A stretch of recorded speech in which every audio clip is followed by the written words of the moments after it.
Katulong ka lang, Lira. Wala kang karapatan na makialam sa pagpapalaki ko sa anak ng fiancé ko. Sigaw ng malditang si Vanessa habang pilit inihiwalay si Sophie mula sa bisig ng kanyang yaya. Nanginginig si Lira sa galit. Niyakap niya ang batang umiiyak. Kung tunay kang maging ina, hindi mo siya sasaktan. Bulyaw niya. Mariing tinitigan ng babaeng nakataas ang kilay. Napatigil ang lahat nang biglang bumukas ang pinto at tumambad ang bilyonaryo. Nanginginig ang kanyang kamay habang pinapanood ang eksena. Ngunit hindi iyon na ikinagulat ng lahat. Sa kisame, may pulang ilaw ng CCTV na kumikislap. Bago ka pa lang sa channel neto, ibang kwento ni Ate Jane, istorya mo, ikwento ko. Huwag kalimutang pindutin ang notification bell at subscribe button.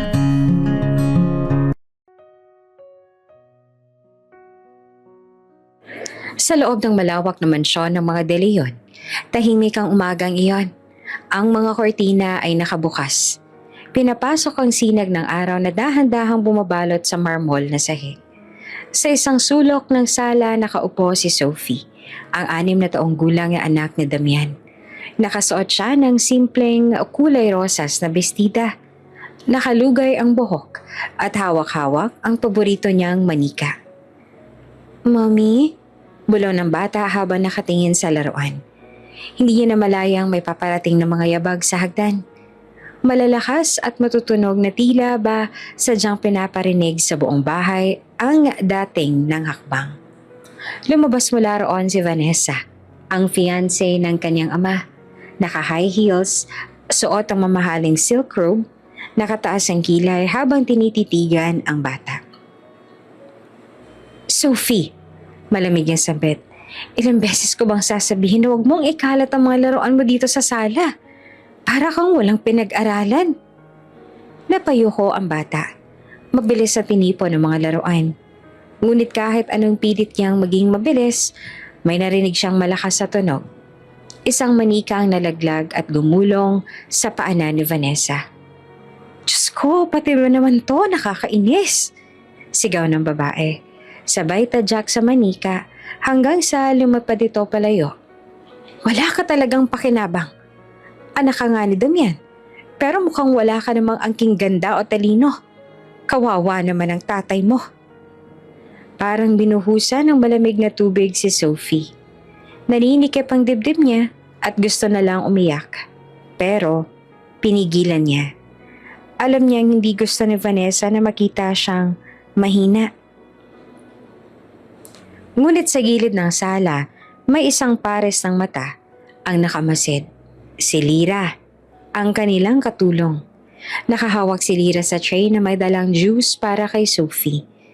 Ngunit nang makita ang pangyayari, mabilis siyang inilapag ang tray sa mesa. Ma'am Vanessa, mahinahon pero matatag niyang sabi. Bata lang po si Sophie. Huwag naman po sana ninyo siyang pagsalitaan ng ganyan. Hindi niya naman ho sinasadya. Agad na nag-angat ng tingin si Vanessa at ang malamig niyang ngiti ay napalitan ng iritasyon. Lira, napakapakialamera mo talaga, no? Katulong ka lang. Huwag kang makikisawsaw sa pagpapalaki ko sa anak ng fiancé ko. Ikaw ang naging dahilan kung bakit lumalaban tong bata sa akin eh. Mabilis na lumapit si Vanessa kay Sophie at hinila ang braso ng bata. Tumayo ka riyan. Hindi ka dapat kumakampi sa mga taong wala sa lugar. Tulad ng yaya mong yan. Napahikbi si Sophie. Hawak ang braso niyang medyo namula dahil sa higpit ng kapit. Hindi naman nakatiis si Lira. Lumapit siya at maingat na hinawakan ng bata. Inilayo kay Vanessa. Ma'am, pakiusap. Huwag niyo naman siyang hawakan ng ganyan. Bata pa po siya.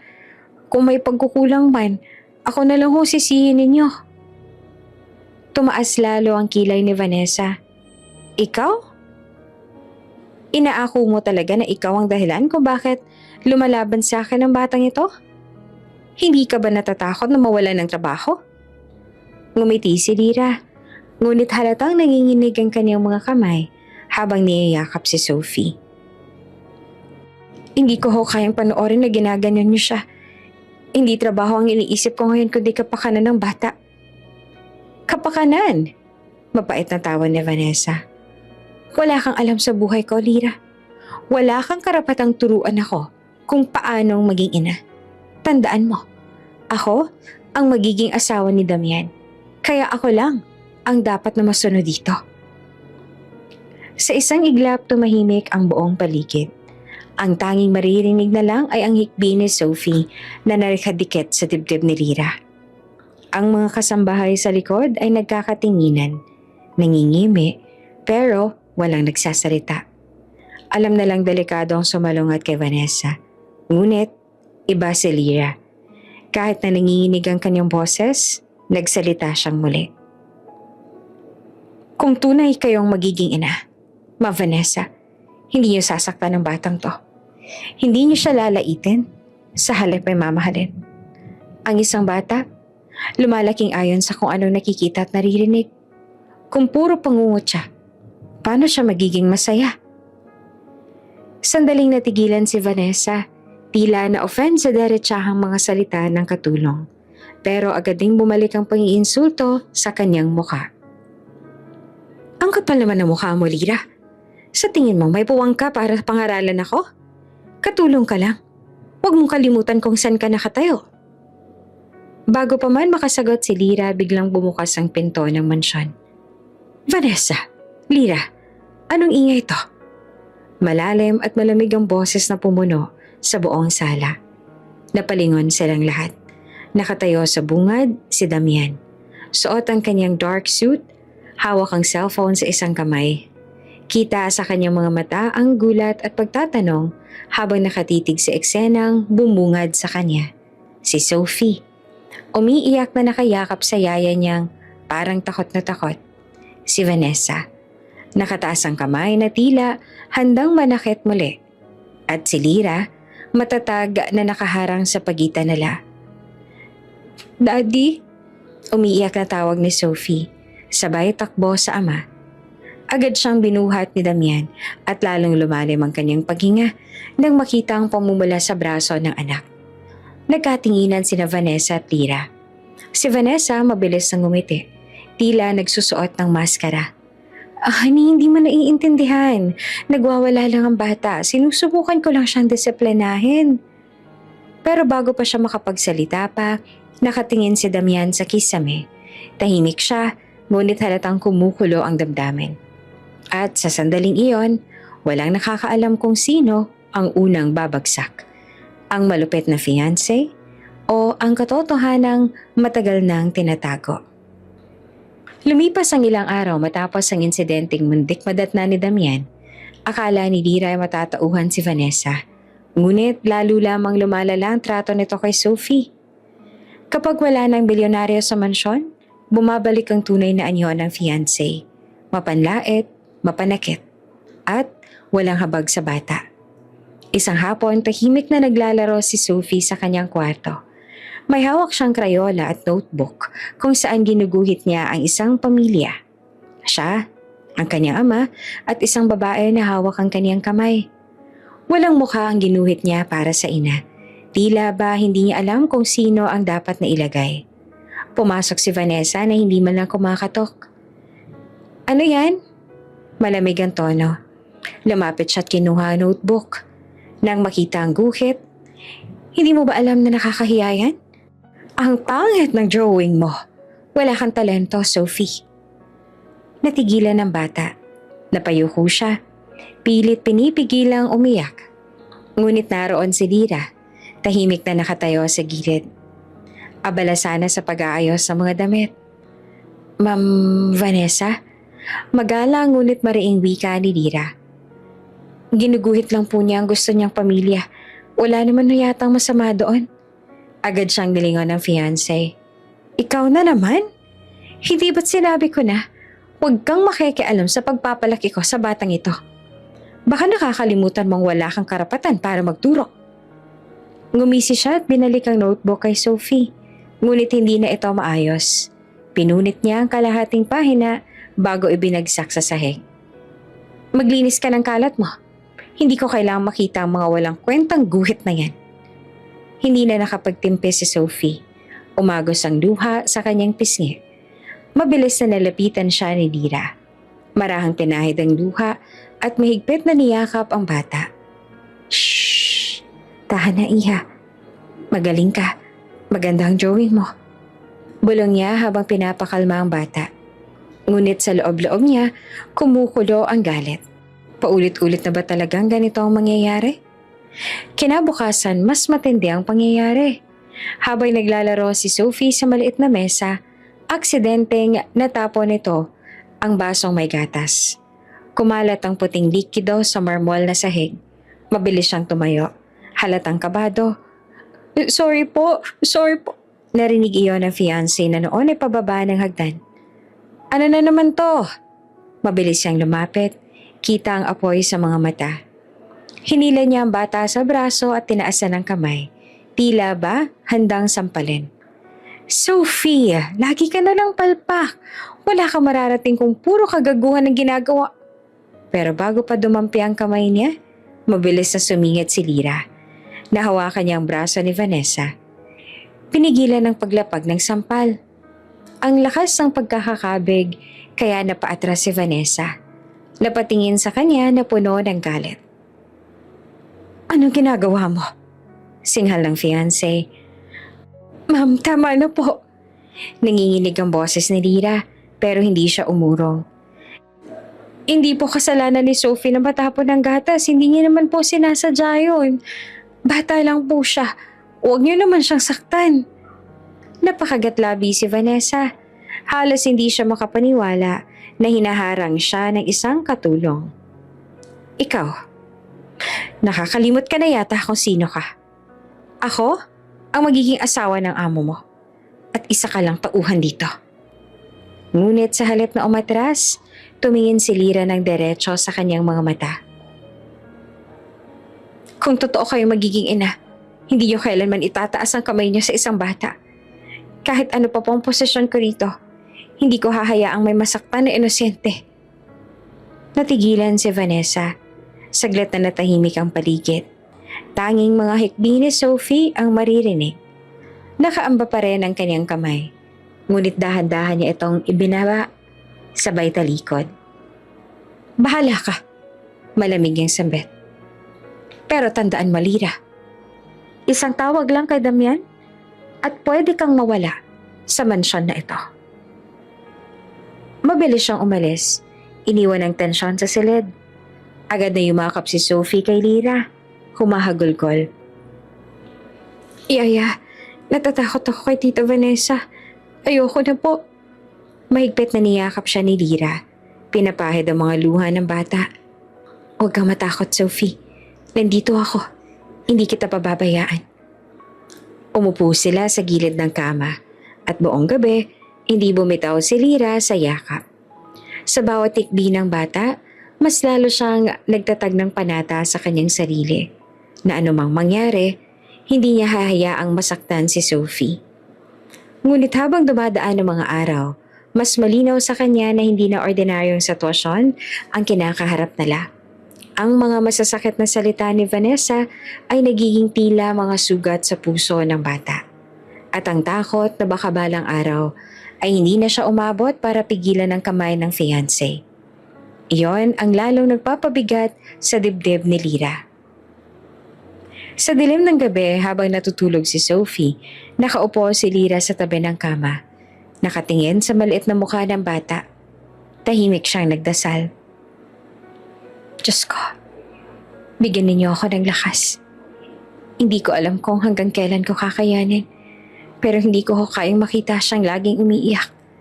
Kailangan kong protektahan si Sophie, kahit kapalit ay ang sarili kong kapalaran. Abala si Damian sa opisina ng mga sumunod na araw. Sa bawat umaga, maaga siyang umaalis, at madalas ay gabi na siya kung umuwi.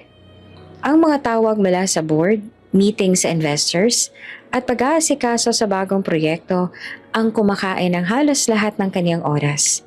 Para bang wala na siyang oras na huminga, lalo pa para mapansin ang mga nangyayari sa loob ng sariling bahay. Sa tuwing uuwi siya, nakikita niya si Vanessa na tila perpektong asawa at ina. Nakangiti, maayos ang bihis at parating may maamong kilos. Honey, pagod ka na siguro. May hinanda akong hapunan para sa'yo. Malambing na sabit nito habang inilalagay ang kamay sa kanyang balikat.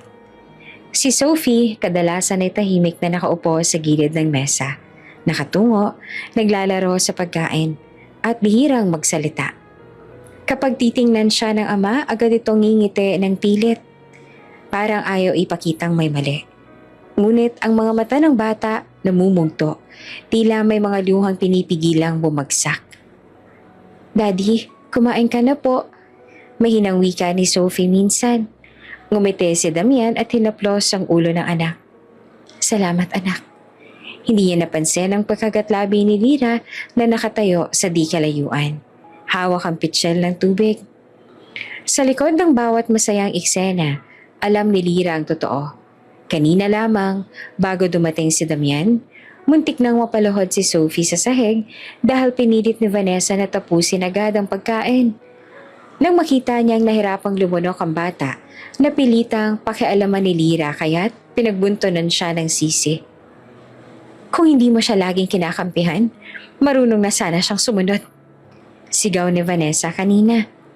Ngunit pagdating ng bilyonaryo, parang nawala lahat ng galit. Ang malupit na fiancé ay naging maamo, malambing at halos kumikilos na parang ina. Minsan habang nagkakape si Damian sa veranda, lumapit si Vanessa. Dala ang tray ng prutas. Damian, ang sipag ng anak mo kanina. Pinag-aralan niya ang alphabet at kahit nahirapan siya, tinulungan ko siya. Napaka-sweet talaga ng batang yon. Sabay lingon kay Sophie na nakaupo malapit kay Lira. Nagpakawala ng pilit ng ngiti ang bata. Tumango naman si Damian. Halatang natutuwa. Talaga? Napakagaling mo anak. Proud ako sa'yo. Salamat po, Daddy. Sagot ni Sophie, pero nananatiling nakadikit kay Lira. Mahigpit ang kapit sa kamay ng yaya. Napansin naman iyon ni Damian, ngunit hindi niya na pinansin.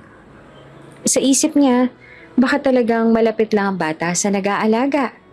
Ang hindi niya alam, ang pagkakapit na iyon ay tanda ng takot na baka iwan siyang mag-isa sa piling ng fiancé.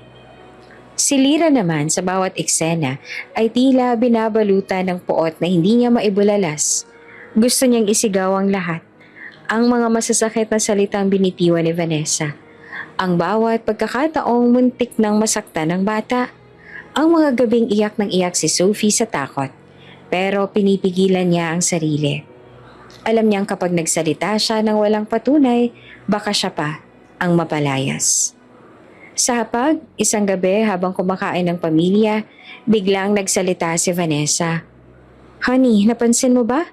Si Sophie sobrang tahimik kapag andito ka. Pero kapag ako lang kasama, napakakulit. Pero syempre iniintindi ko siya, bata pa eh. Umiling naman si Damian. Tila hindi alam ang isasagot.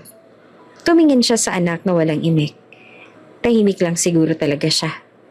Ngumisi naman si Vanessa. Sabay lagay ng isang peraso ng karne sa plato ng bilyonaryo. Huwag kang mag-alala, akong bahala sa kanya. Kapag tayo nagpakasal, ako nang tutulong magpalaki kay Sophie. Hindi ba't iyon naman ang gusto mo, Damian? Ang magkaroon ng buo at masayang pamilya. Tumango si Damian, bahagyang napangiti. Oo, yun ang gusto ko. Sa gilid napapikit si Lira. Pinipigilan ng sarili na hindi mapaiyak. Kung alam lang ng amo niya ang tunay na nangyayari kapag wala siya. Isang gabi nagising si Lira sa mahina at sunod-sunod na iyak. Tumayo siya mula sa kanyang maliit na silid at agad na nagtungo sa kwarto ni Sophie. Nakita niya nakaupo ang bata sa kama, hawak-hawak ang unan at nanginginig. Yaya, nanaginip ako. Galit si Tita Vanessa, sinisigawan niya ako. Hikbi ng bata. Mabilis siyang nilapitan ni Lira at niyakap. Huwag kang matakot, Sophie. Panaginip lang yon. Nandito ako, hindi kita pababayaan. Ngunit sa loob-loob niya, hindi iyon panaginip. Isa iyong refleksyon ng araw-araw na takot na nararanasan ng bata sa kamay ng babaeng nagkukunwaring ina. Kinabukasan, habang papalabas si Damian para sa isang meeting, niyakap siya ni Sophie ng mahigpit. "Daddy, huwag kang aalis," bulong ng bata. Nagtaka ang lalaki. Hinaplos ang pisngi ng anak. "Babalik agad ako, anak. May trabaho lang si Daddy." Nagtagpo ang tingin ni Damian at ni Lyra. Sandaling parang may gustong sabihin ng yaya. Ngunit agad din niya itong binawi. Yumuko na lamang. Napabuntong hininga siya. Hindi pa ito ang tamang oras. At habang papalayo ang kotse ng bilyonaryo, naiwan sa mansyon ng isang katotohanang pilit na tinatago. Ang bata ay umiiyak sa tuwing siya'y wala. At ang fiancé ay patuloy na nagpapanggap na mabuti. Sa isang sulok, habang pinagmamasa ng pagyakap ni Sophie sa kanyang bewang, mahigpit na pinangako ni Lyra sa sarili. Kung patuloy na bulag si Damian, ako ang magiging mata ng batang ito. Ako ang magiging pader laban sa babaeng yon. Mainit ang sikat ng araw na iyon. Pero sa loob ng mansyon, malamig ang simoy ng tensyon. Kakaalis pa lamang ni Damian at muling lumabas ang tunay na ugali ni Vanessa. Hawak ni Sophie ang maliit na libro ng mga kwento. Nakaupo sa sofa habang binabasa ng mahina ang mga letra. Si Pinocchio. Pautal-utal niyang bigkas. Ngunit sa halip na matuwa, lumapit si Vanessa na nakataas ang kilay. "Ang bagal mo. Kahit simpleng salita, hindi mo mabasa ng tama. Nakakahiya ka, Sophie." Napayuko ang bata, halatang pinigil ang luha.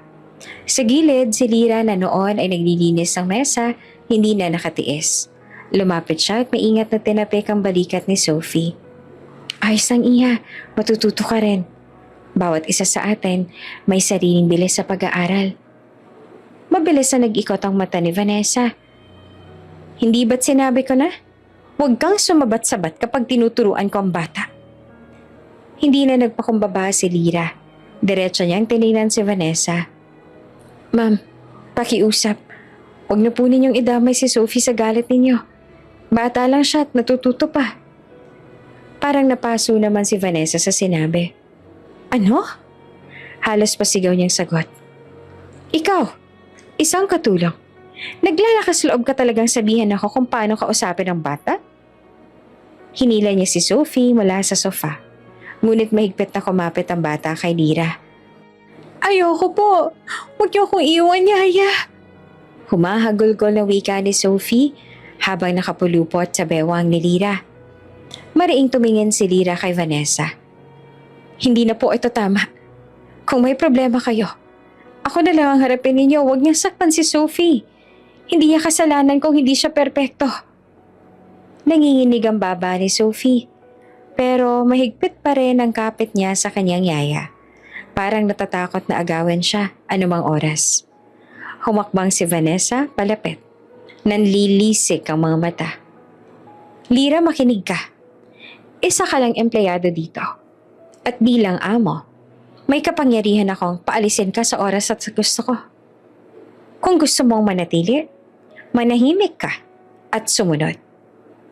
Mariing lumunok naman si Lyra. Takot ang nararamdaman niya. Takot na baka mawalan siya ng trabaho. Baka mawalan ng kakayahang suportahan ng sariling pamilya. Ngunit, nang maramdaman niya ang pagninginig ni Sophie sa kanyang bisig, nabura ang lahat ng pag-aalinlangan. "Kung iyon po ang kapalit para hindi masaktan ng bata," matatag niyang sagot, "handa akong mawalan ng trabaho. Pero hindi ko hahayaang makuha ninyo ang respeto ni Sophie sa pamamagitan ng takot." Sandaling natahimik ang paligid. Ang ibang kasambahay na nakasilip mula sa kusina, natigilan sa narinig. Wala pang nagkakalakas loob na harapin si Vanessa. At ngayon, si Lyra ang unang tumayo laban dito.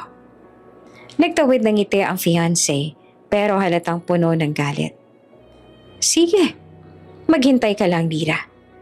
Konting oras na lang at ipapakita ko sa'yo kung sino ang may kapangyarihan dito." Magdasal ka na lang na kumampi sa'yo si Damian kapag nalaman niyang ginawa mong pampabastos. Tumalikod si Vanessa, kumalampag ang takong sa sahig at tuluyang iniwan ang kwarto. Naiwan si Nadira at Sophie, parehong nakahinga ng maluwag pero hindi pa rin kumakalma ang kaba.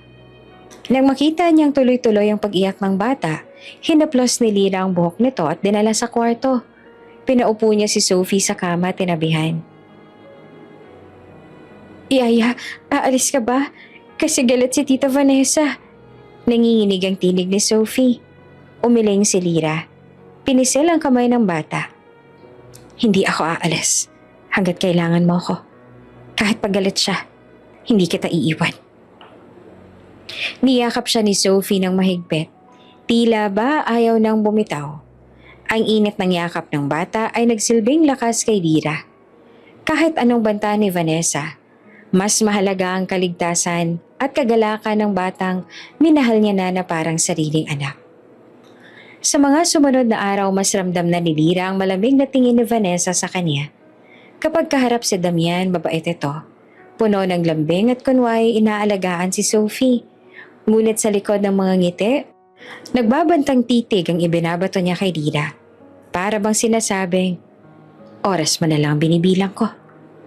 At tuwing nakikita iyon ni Lira, lalo siyang nagiging matatag.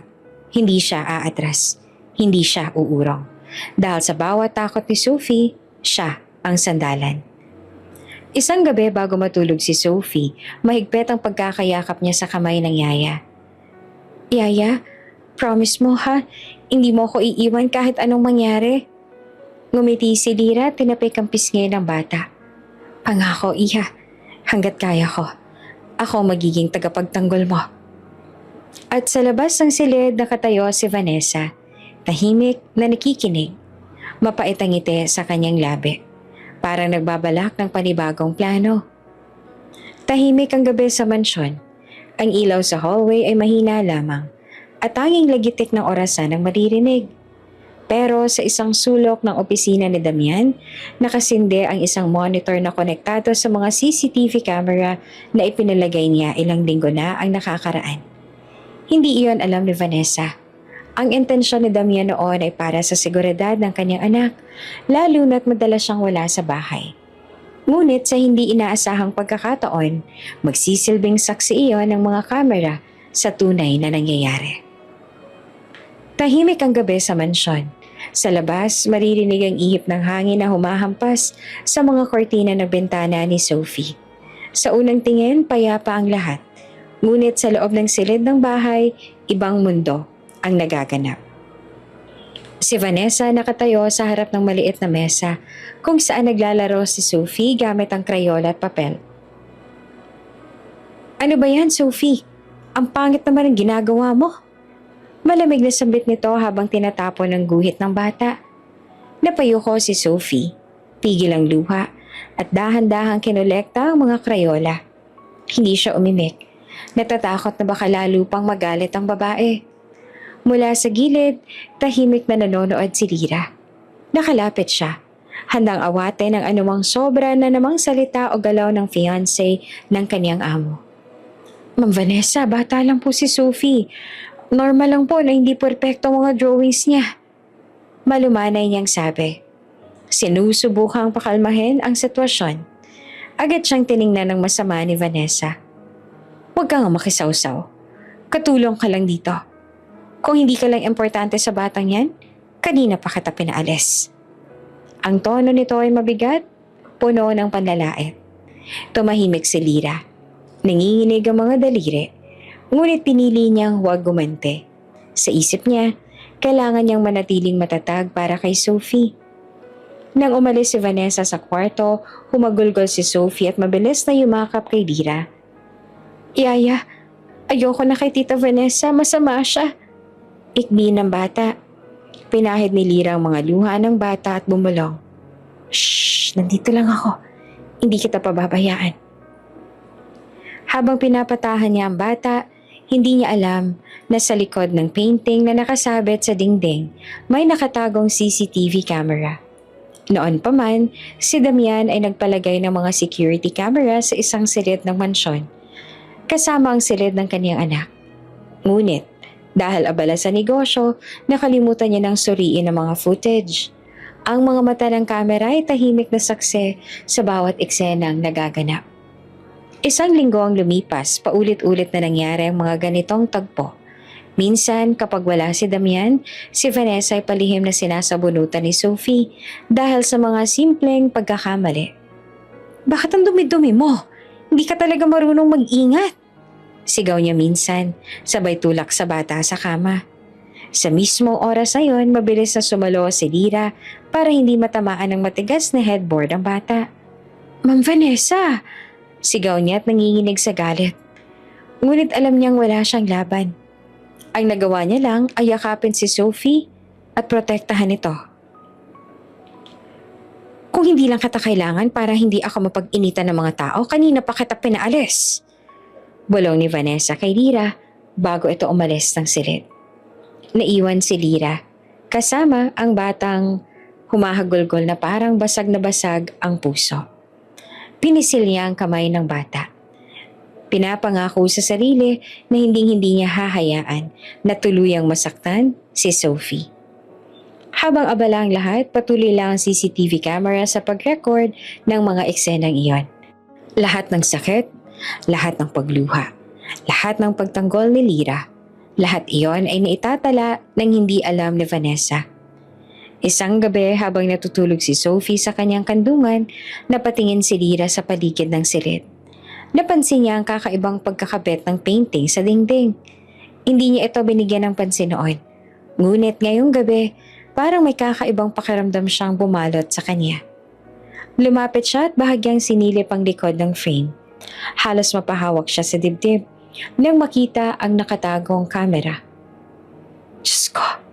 Mahina niyang bulong. Bigla niyang naintindihan. Lahat ng ito, posibleng may nakuhang ebidensya na. Ngunit alam niyang hindi niya basta pwedeng pakialaman iyon. Lihim niyang tinago sa sarili ang kaalaman.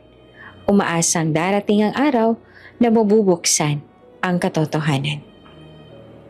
Kinabukasan na nagpatuloy ang pang-aalipusta ni Vanessa. "Sophie, bakit ba parang wala kang pinagmanahan sa ama mo? Kahihiyan ka lang eh." Malupit ang tingin nito. Parang mga kutsilyo na tumatagos sa puso ng bata. "Ma'am Vanessa, tama na po." Maiing tugon ni Lira.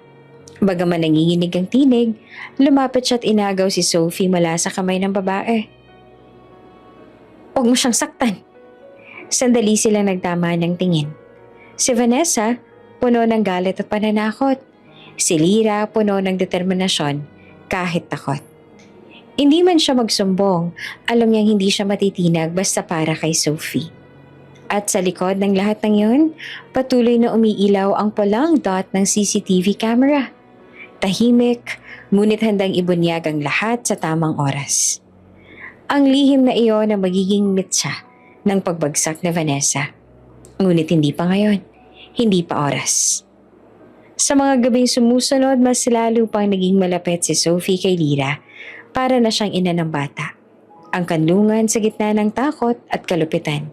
At si Lira, bagaman ramdam ang bigat ng sitwasyon, ay kumakapit sa pag-asang darating ang araw na makikita ng lahat ang katotohanang pilit tinatago ni Vanessa. Sa ngayon, sila muna ang magtitiis. Ngunit ang kamera, walang kapaguran sa pagbabantay. Nakahandang magpatotoo sa tamang panahon. Maagang nagbalik si Damian mula sa opisina. Pagkapasok pa lang sa mansyon, sinalubong siya ni Vanessa na tila ba sabik na sabik. Nakaayos ang buhok, nakasuot ng mamahaling bestida at pilit na nakangiti. Ngunit sa ilalim ng maputing ngiti ay may nakatagong galit at pagkabalisa. "Damian," bungad niya, nilapit ang sarili sa lalaki. "Kailangan na nating mag-usap." Napakunot naman ng noon ni Damian. "Ano yon, Vanessa?" Malamig ang buntong hininga ng babae bago nagsimulang magsalita. "Mukhang hindi na ako makatiis. Iyong katulong na si Lira, nilalason niya ang isip ng anak mo laban sa akin. Lahat ng sinasabi ko, sinasalungat niya. Para bang siya ang ina. At ako ang walang karapatan. Umigting ang panga ni Damian. Anong ibig mo sabihin? Halata naman. Mabilis na tugon ni Vanessa. Kapag sinasabihan ko si Sophie ng tama, agad na siyang sumisingit. Kinukumbinsi ang bata na hindi ako mabuting tao. Kaya tuloy, hindi na ako nirespetuhan ni Sophie. Damihan kung mahal mo talaga ako at gusto mo ng maayos na pamilya, kailangan mong alisin ang babaeng yan. Sa sandaling yon, hindi mapigilan ni Damian ang init ng ulo. Bagamat napanood niya na ang ilang kuha sa CCTV, hindi niya palubos na iniintindi ang lahat. Ang biglaang sumbong ni Vanessa ay nagpatindi ng kaniyang pag-aalinlangan. Tinawag niya agad ang isa sa mga kasambahay. Pakisabi kay Lira, puntahan niya ako sa sala. Pagdating ni Lira, tahimik itong nakayuko. Kasama niya si Sophie na mahigpit na nakahawak sa kanyang palda. Lira, malamig na sabi ni Damian. May reklamo laban sa'yo. Totoo bang sinisiraan mo si Vanessa sa harap ng anak ko? Napataas ang ulo ni Lira. Nanlaki ang mga mata. Sir, hindi po. Kailanman na hindi ko po gagawin yan. Hindi ka ba nakikisawsaw kapag pinapagalitan siya ni Vanessa? Dagdag pa ni Damian. Ang tinig niya ay matalim. Sandaling natahimik si Lira, tsaka dahan-dahan nagsalita. Kung pumapasok man ako, iyon ay dahil nasasaktan na ang bata. Hindi ko ho kayang tiisin na nakikita siyang pinapahiya o tinutulak.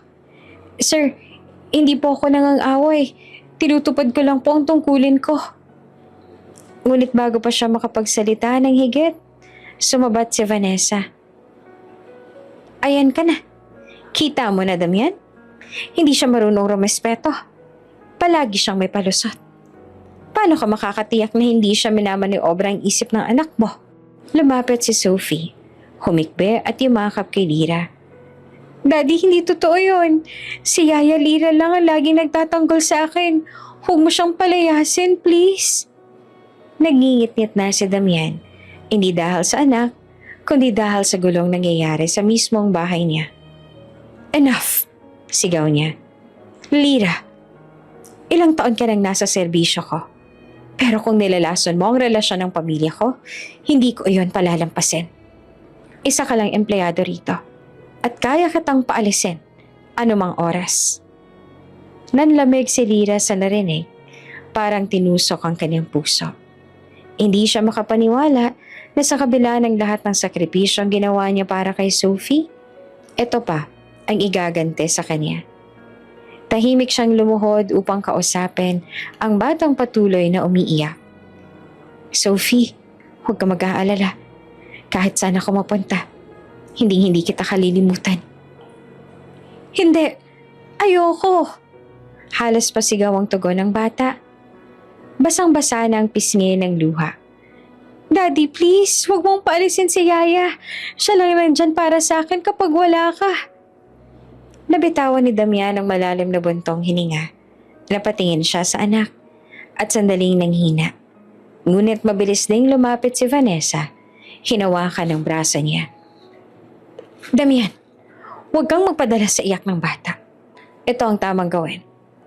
Kung gusto mo magkaroon tayo ng maayos sa pamilya, edi alisin mo ang sagabal. Tila nagdilim ang paningin ni Lira habang pinagmamasdan ng eksena. Gusto niyang sumigaw. Gusto niyang isiwalat ang lahat ng nakita at naramdaman ni Sophie. Ngunit natigilan siya. Alam niyang kung magsasalita siya ngayon, lalabas lamang na nagsusumbong at ipinagtatanggol ang sarili. Sa kabila ng lahat, pinili niyang manahimik. Ang nangingibabaw sa puso niya ay ang lungkot. Lungkot para kay Sophie na muling mawawalan ng kakampi. Nagangat siya ng tingin at parahang tumugon.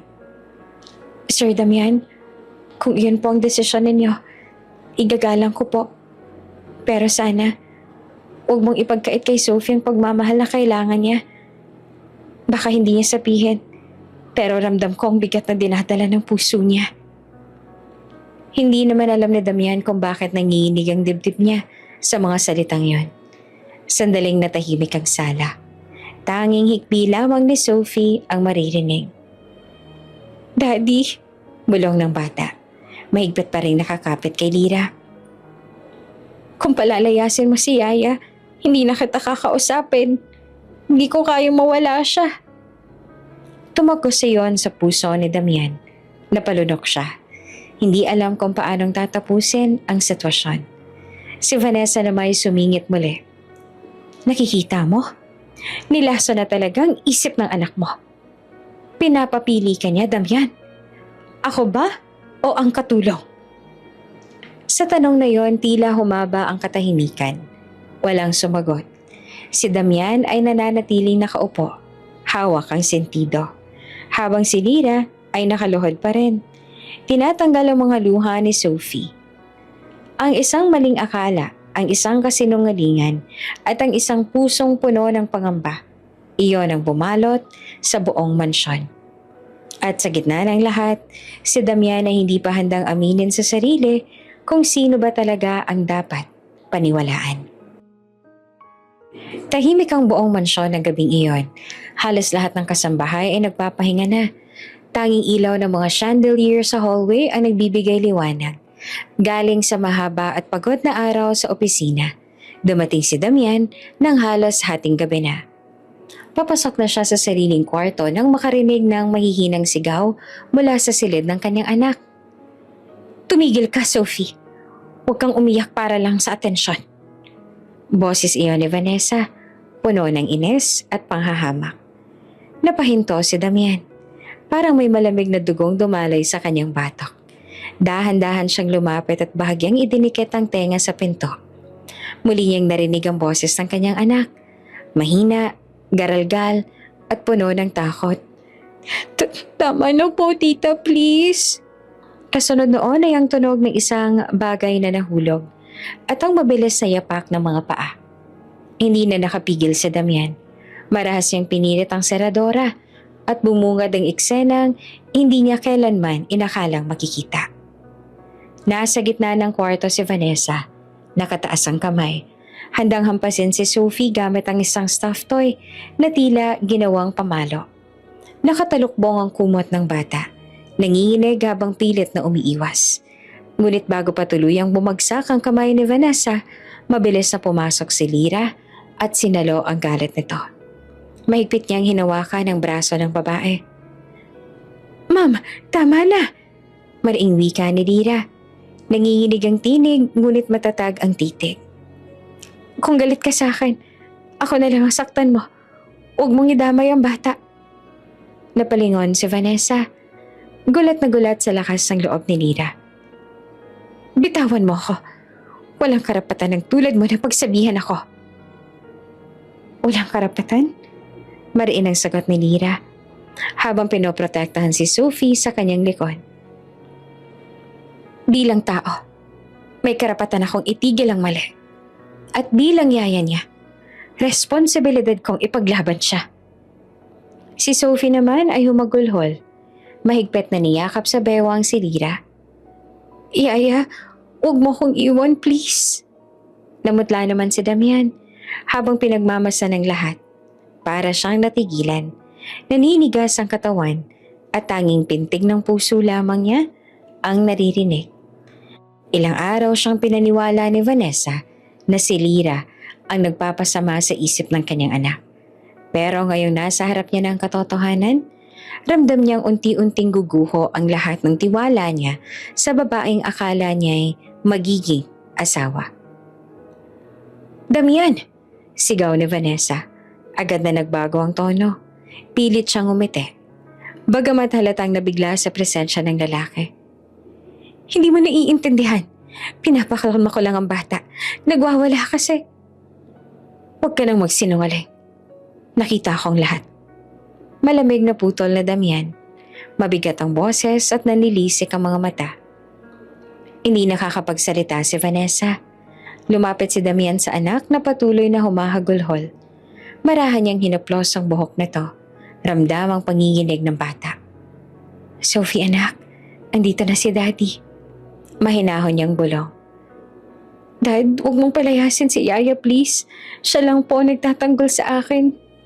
Tuloy-tuloy ang iyak ni Sophie, halos hindi na makapagsalita ng maayos. Lalong nanghina si Damian. Ang bawat salita ng anak ay parang palaso na tumatama sa kanyang dibdib. Paano niya nagawang ipagsawalang bahala ang mga huling paalala ni Sophie? Paano niya piniling paniwalaan ang kasinungalingan kesa sa sariling dugot laman? Tahimik na nakatayo si Lyra sa gilid. Hawak pa rin ang kamay ng bata. Hindi na siya nagsasalita. Wala nang kailangang ipaliwanag. Ang lahat ay nakikita na mismo ni Damian. Sa loob-loob ni Damian, bumuo ang isang pagdududa na unti-unti nang nagiging malinaw na katotohanan. Si Vanessa ang tunay na sumisira sa kanyang anak at si Lyra ang siyang nagtatanggol dito sa lahat ng oras. Napayuko siya, humigpit ang kamao. Sa unang pagkakataon, ramdam niya ang bigat ng malaking pagkakamali. Kinabukasan, malamig ang simoy ng hangin sa mansyon. Walang imikan sa pagitan ni Damian at Vanessa. Tanging si Sophie at Lyra lamang ang magkasamang kumakain sa mesa. Habang tahimik lamang na nakamasid si Damian. Bawat galaw ni Lyra, bawat haplos niya sa buhok ng bata, bawat pag-abot niya ng tubig kay Sophie, lahat ng iyon ay parang mas malinaw na ebidensya para kay Damian. Samantalang si Vanessa ay pilit na nagpapanggap na maayos ang lahat. Nakangiti at nakikipag-usap, pero baka sa kanyang mga mata ang kaba at galit. Damian, bungad niya, pilit na magaan ang tono. Baka naman pwedeng pag-usapan natin ang nangyari kagabi oh. Misunderstanding lang yon. Ngunit hindi siya nilingon ng lalaki. Nananatiling nakatutok si Damian kay Sophie. At nang matapos itong kumain, marahan niyang binuhat ang anak. Magpahinga ka muna sa kwarto, anak. Malambing niyang utos. Pagbalik niya sa hapag, nakatingin na siya kay Vanessa. Diretso, malamig, at puno ng hindi mapigil na galit. Kung misunderstanding mo niyon, bakit nanginginig sa takot ang anak ko kagabi? Matalim niyang tanong. Hindi nakasagot si Vanessa. Napalunok siya at sa unang pagkakataon, pakiramdam niya ay wala na siyang kontrol. Samantala, si Lyra naman ay nagkulong na lamang sa silid ng mga yaya matapos ihatid si Sophie sa kwarto. Naupo siya sa gilid ng kama. Ramdam ang bigat ng lahat ng pangyayari. Hindi niya alam kung anong susunod na mangyayari. Kung mapapalabas ba siya o kung tuluyan ng magigising si Damian sa katotohanan. Pero kahit anuman ang mangyari, isa lang ang malinaw sa kanya. Hindi niya pinagsisisihan ang ginawa kagabi. Mas mahalaga sa kanya ang kaligtasan ng bata kesa sa sarili niyang trabaho. At sa kabilang silid, si Damian ay nakaupo sa kanyang opisina, nakatingin sa monitor ng CCTV na ilang beses nang umulit ng eksena. Paulit-ulit niyang pinanonood kung paanong pinoprotektahan ni Lyra ang anak niya, kung paanong tinakpan ang sariling katawan ng bata upang hindi masaktan, at kung paanong nagsumamo si Sophie sa kanya. Habang tumatakbo ang video, unti-unti nang nagiging malinaw ang katotohanan sa kanyang isip. Matagal na siyang bulag. At ang gabing iyon, ang gabing nahuli niya mismo ang lahat, iyon ang eksenang tuluyang nagbago sa kanya. Madaling araw pa lang ay nagkakagulo na sa mansyon. Mabilis na kumalat sa mga kasambahay ang balita na nagalit si Damian matapos niyang masaksihan mismo ang ginanawang pananakit ni Vanessa kay Sophie. Nakaharap si Damian sa gitna ng sala. Nakatayo habang nakahalukip-kip. Malamig ang mga mata. Si Vanessa naman ay nasa harapan niya. Namumula sa inis ngunit pilit na nakikiusap. Damian, please, hindi mo ako pwedeng basta-bastang paalisin. Mariin ang boses ni Damian. Nakita ko ng lahat, Vanessa. Huwag mo nang tangkaing magpaliwanag.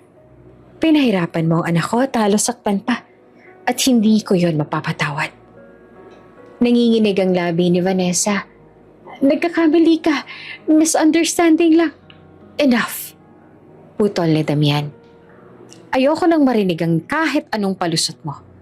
Mag-empake ka. Umalis ka na muna rito habang hindi pa lubos na nawawalang respeto ko sa'yo. Nanlaki ang mga mata ng babae. Tila ba hindi siya makapaniwala na mismong si Damian ang nagtagboy sa kanya. Ngunit nang makita niyang seryoso ang mata ng lalaki, wala na siyang nagawa kundi tumalikod, luhaan at puno ng hinanakit. Mula sa itaas ng hagdan nakasilip si Lira. Hindi siya makapaniwala na dumating sa puntong to ang lahat. Nakita niyang umalis si Vanessa dala ang ilang maleta.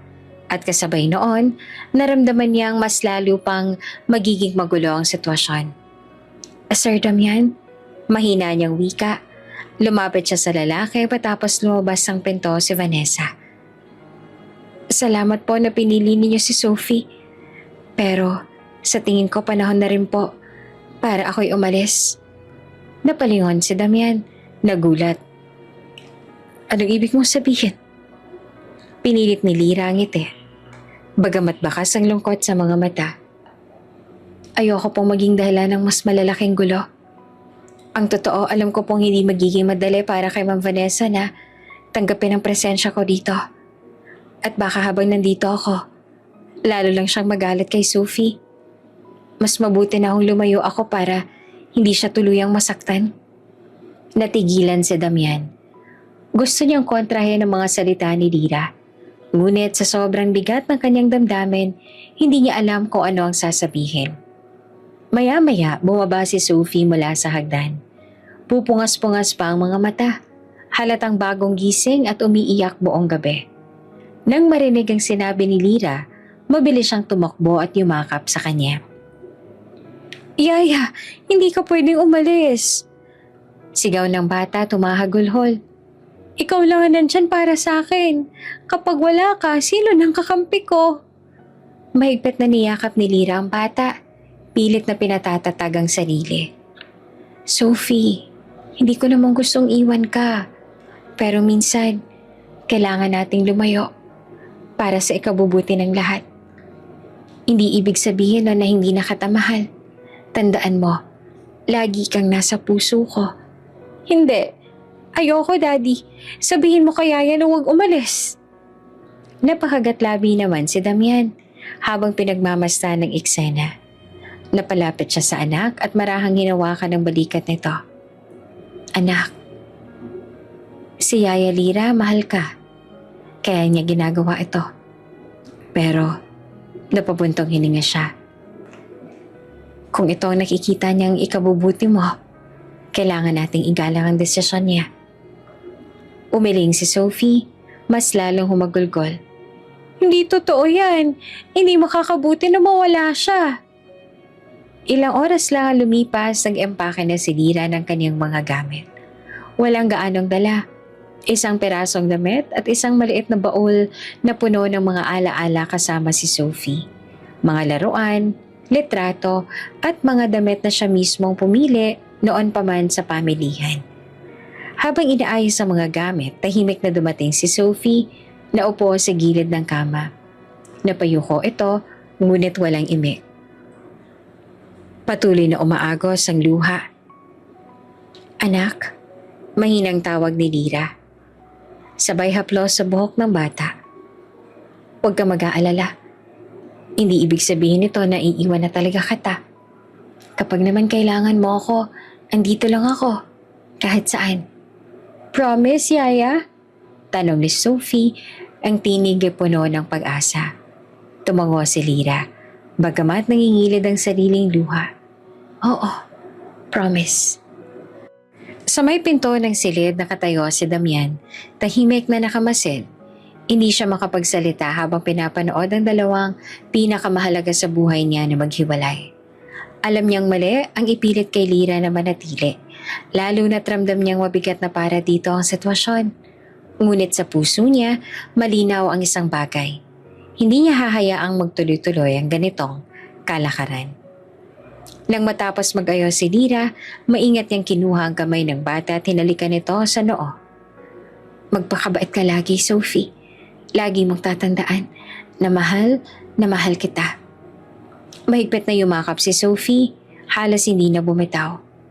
I love you, Yaya. I love you more, anak. Sa huli, sinamahan ni Damian si Lira palabas ng mansyon. Binuksan niya mismo ang pinto ng sasakyang maghahati dito. Sir Damian, bulong ni Lira bago pumasok. Salamat ho sa lahat.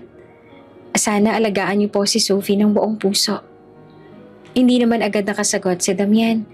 Tanging tango lamang na ibibigay niya. Ngunit sa loob-loob niya, nagbabalik ang isang pangako. Hahanapin niya ang tamang oras upang ayusin ang lahat. Habang papalayo ang sasakyan, naiwan naman si Sophie sa pintuan ng mansyon. Humahabol ang tingin at walang tigil sa pag-iyak. Yaya, huwag mo akong iwan! Ngunit hindi niya na narinig ang sagot. Ang tanging naiwan na lamang ay ang alaala ng pagmamahal at sakripisyong hindi kayang burahin ng kahit anong distansya. At sa katahimikan ng gabi, 3 puso ang parehong sugatan. Isang bata na naiwan, isang yaya na lumayo, at isang ama na ngayon lang nagsisimulang makita ang tunay na halaga ng mga taong pinabayaan niyang masaktan. Tahimik ang buong boardroom. Isa-isang umupo ang mga matataas na opisyal ng kumpanya ni Damian, kasama ang ilang pinagkakatiwalaang tauhan. Sa harap, nakatayo ang isang bodyguard na may hawak na laptop. Halatang kabado, ngunit determinado. Nakasandal si Damian sa kanyang swivel chair. Malamig ang ekspresyon. Halata ang pagod sa mukha niya mula sa mga kaganapan sa mansyon. Akala niya tapos na ang lahat nang pinaalis niya si Vanessa. Ngunit ngayon, alam niyang may kailangan siyang harapin. Sir, panimula ng bodyguard. Matagal ko na ko pong gustong ipakita to. Hindi ko na rin matiis ang konsensya ko, baka ho makatulong na makita niyong katotohanan. Pinindot ng lalaki ang play button. Sa malaking screen sa harap nila, nagsimulang umikot ang mga imahe mula sa CCTV sa silid ng bata. Sa unang eksena, makikita si Sophie na nakaupo sa kama. Nakayuko at nanginginig. Pumasok si Vanessa. Maganda at maayos ang bihis. Ngunit sa halip na malambing, malamig ang mga mata at mapanglait ang tono. Hindi ka marunong makinig, Sophie! Singhal ni Vanessa. Wala ka talagang kwenta. Ni hindi ka malang marunong kumilos sa parang anak ng isang bilyonaryo. Lumingon si Damian sa screen at ramdam niyang kumirot ang dibdib niya. Kasunod na lumabas sa video ang pagpasok ni Lira. Mabilis na niyakap ang umiiyak na bata. Ma'am Vanessa, tama na po. Bata lang po siya. Huwag niyo po siyang pagsabihan ng ganyan. Imbes na tumigil, sinubukan pa ni Vanessa na abutin ang bata. Ngunit mabilis na hinarang ni Lira gamit ang sariling katawan. Kung gusto niyo pong magalit, sa akin na lang. Nag-igting ang panga ni Damian habang pinapanood iyon. Sumunod ang mga clip na lumabas. Si Vanessa, paulit-ulit na minamaliit si Sophie kapag walang ibang tao. Ang batang halos hindi makakain sa hapag dahil takot na takot sa fiancé ng kanyang ama. At higit sa lahat, ang mga pagkakataong sinira lamang nagiging takbuhan ng bata. Ang tanging pumapagitna sa kanya at sa galit ni Vanessa. Habang tumatakbo ang footage, tahimik ang buong silid. Walang kumurap, walang nagsalita. Tanging ang mga tinig ni Vanessa at ang hikbi ni Sophie ang maririnig mula sa speakers. Nang lumabas ang eksenang muntik nang mahampas si Vanessa ang bata, gamit ang isang vase, mabilis na subugod si Lira. At nasalu iyon bago tumama kay Sophie. Ang kaba, ang takot, at ang sakripisyo ay malinaw na malinaw. Sa puntong iyon, hindi na nakapagsalita si Damian. Nanginginig ang mga kamay niya habang nakahawak sa gilid ng mesa.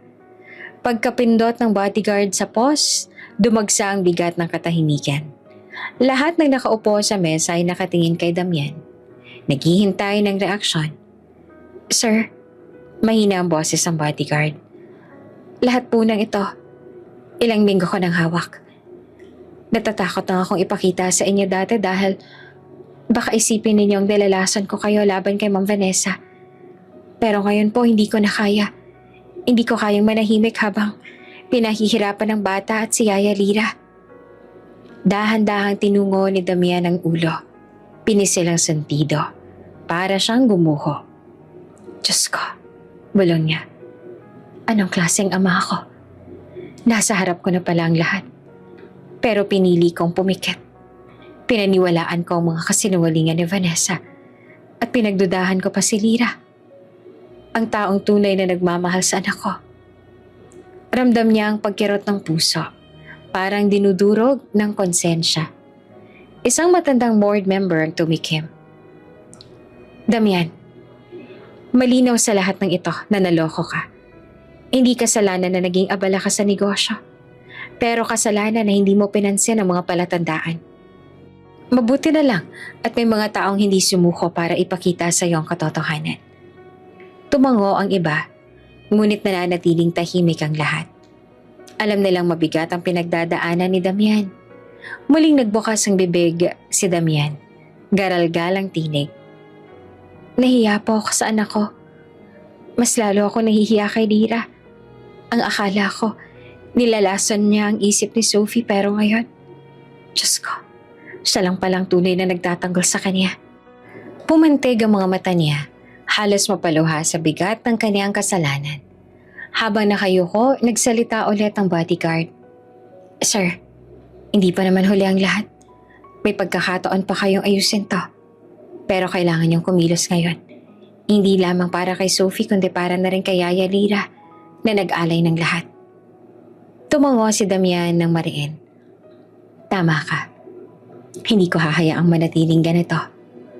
Hindi ako papayag na lumayo sila sa akin ng dahil sa pagkukulang ko. Pagkatapos ng pagpupulong, naiwan si Damian sa boardroom. Tahimik, nakatingin sa mga patay na screen. Sa isipan niya paulit-ulit, bumabalik ang imahe ni Lyra na niyayakap si Sophie. Pinoprotektahan ito laban kay Vanessa. Pinikit niya ang mga mata at napahawak sa dibdib. Lyra, Sophie, patawarin ninyo ako. Sa gabing yun, nagdesisyon si Damian. Hindi na siya mananatiling bulag. Gagawin niya ang lahat para maibalik si Lyra sa tabi ng anak niya at para itama ang lahat ng maling nagawa niya. Mabigat ang pakiramdam sa buong mansyon matapos ang revelasyon ng CCTV.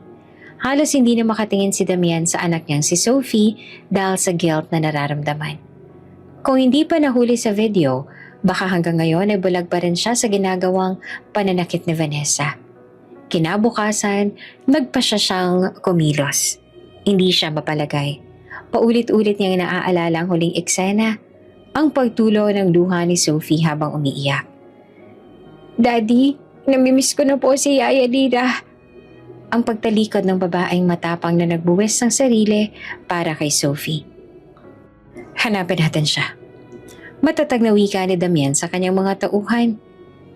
Hindi ako titigil hanggat hindi ko siya nakikita. Hindi lang siya basta yaya. Siya ang nagligtas sa anak ko. Sumama si Sophie. Mahigpit na hawak ang maliit na backpack na puno ng laruan at drawing. Para sa kanya, parang misyon niyon. Mahanap ang babaeng tinuring niyang tunay na ina. Lumipad ang kanilang convoy patungong probinsya kung saan huling narinig na tumira si Lyra. Habang nasa sasakyan, nakasilip si Sophie sa bintana.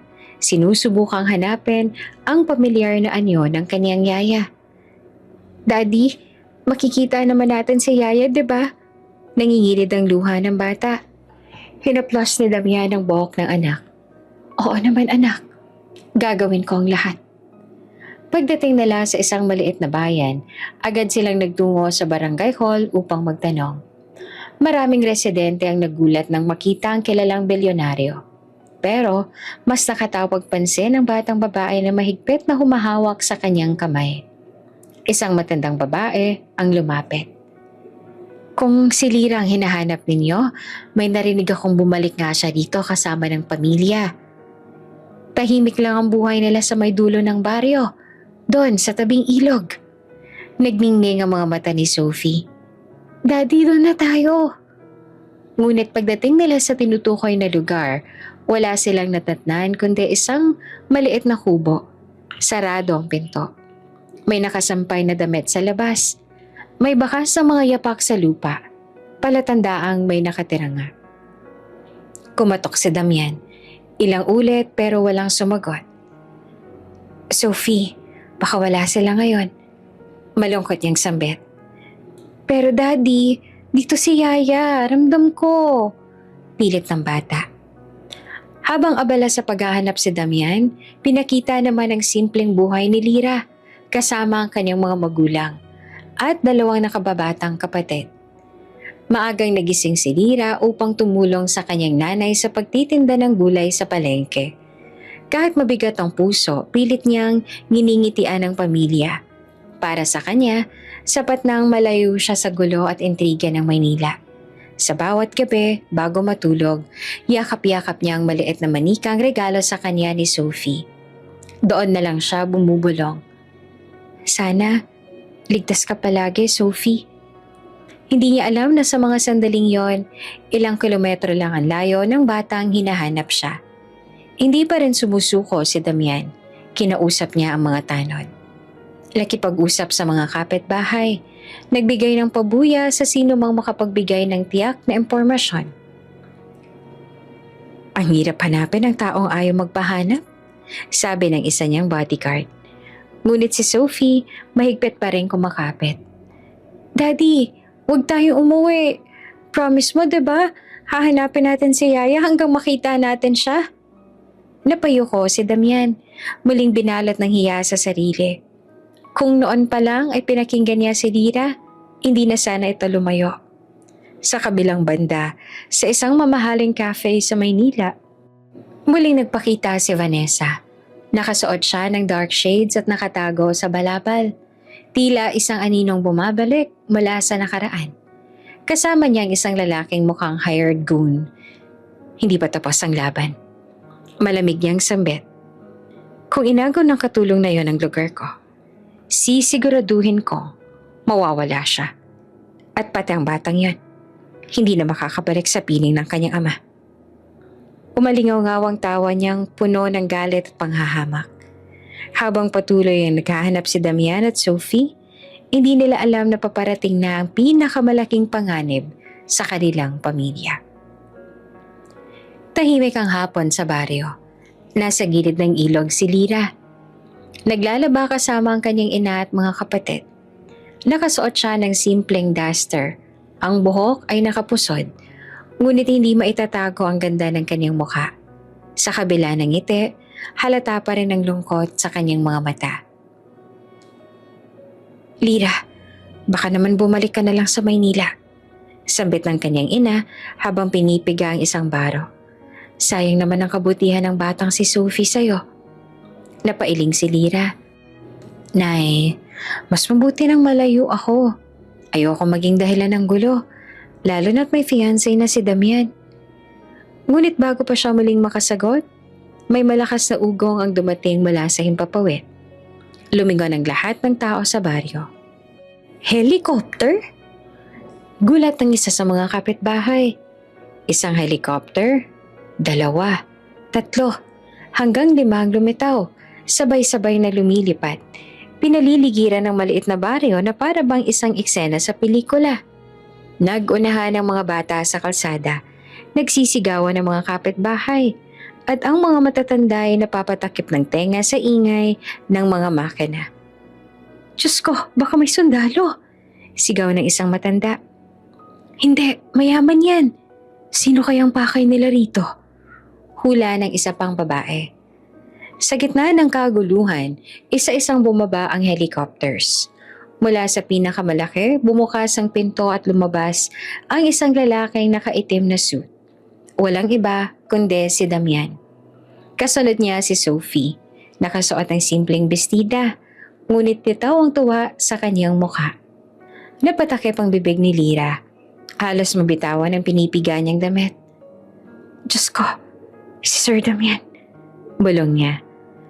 Ate, ang yaman ng bisita mo. Tukso na nakababatang kapatid ni Lira. Agad na kumalat ang chismis. Narinig ko, ikakasal daw si Lira sa mayor dito? Baka ito na yon, sabi ng isa. Hindi mayor yan, hoy, bilyonaryo yan. Aba, baka siya na lang mapapangasawa ni Lira. Dagdag pa ng isa. Halos mabali ang leeg sa kakasilip. Diretso si Damian sa kinatatayuan ni Lira.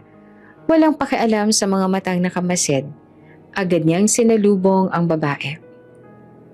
Lira, malalim ang tinig niya. Nanginginig ang mga kamay. Huwag mo na akong iwasan. Nagkamali ako. Pinaniniwalaan ko ang maling tao. Ikaw lang nagmahal ng totoo sa anak ko. Halos mabasag ang dibdib ni Lira sa narinig. Gusto niya magsalita pero natigilan siya nang biglang kumaripas si Sophie at niyakap siya ng mahigpit. Yaya, sabi ko na makikita rin kita. Huwag mo na kaming iwan, please. Nangingiyak-ngiyak na pakiusap ng bata. Hindi naman napigilan ni Lira ang pagtulo ng luha. Mahigpit niyang niyakap si Sophie, sabay tingin kay Damian. Bakit mo pa ako hinanap? Hindi ba't mas maayos na umalis na lang ako? Umaling si Damian. Hindi maayos ang buhay namin nang wala ka. Ikaw ang bumuo sa anak ko. At ngayon, ikaw na rin ang bumuo sa akin. Lumapit ang mga tauhan ni Damian at magalang na kinausap ang pamilya ni Lira. Sir, ihanda na po natin sila. Nagulat ang nanay ni Lira. Ihanda? Para saan? Ngumiti si Damian. Sabay turo sa 5 helicopters. Isasama ko kayong lahat. Walang maiiwan. Ang pamilya ni Lira ay pamilya ko na rin. Nagkatinginan ang buong baryo. Halos malaglag ang panga sa narinig. Sino ba namang may kakilalang bilyonaryo na handang sunduin ang buong pamilya gamit ang 5 helicopters? Akala ko ba si Mayor mapapangasawa ni Lira? Bulong ng isang chismosa. Hindi, huy.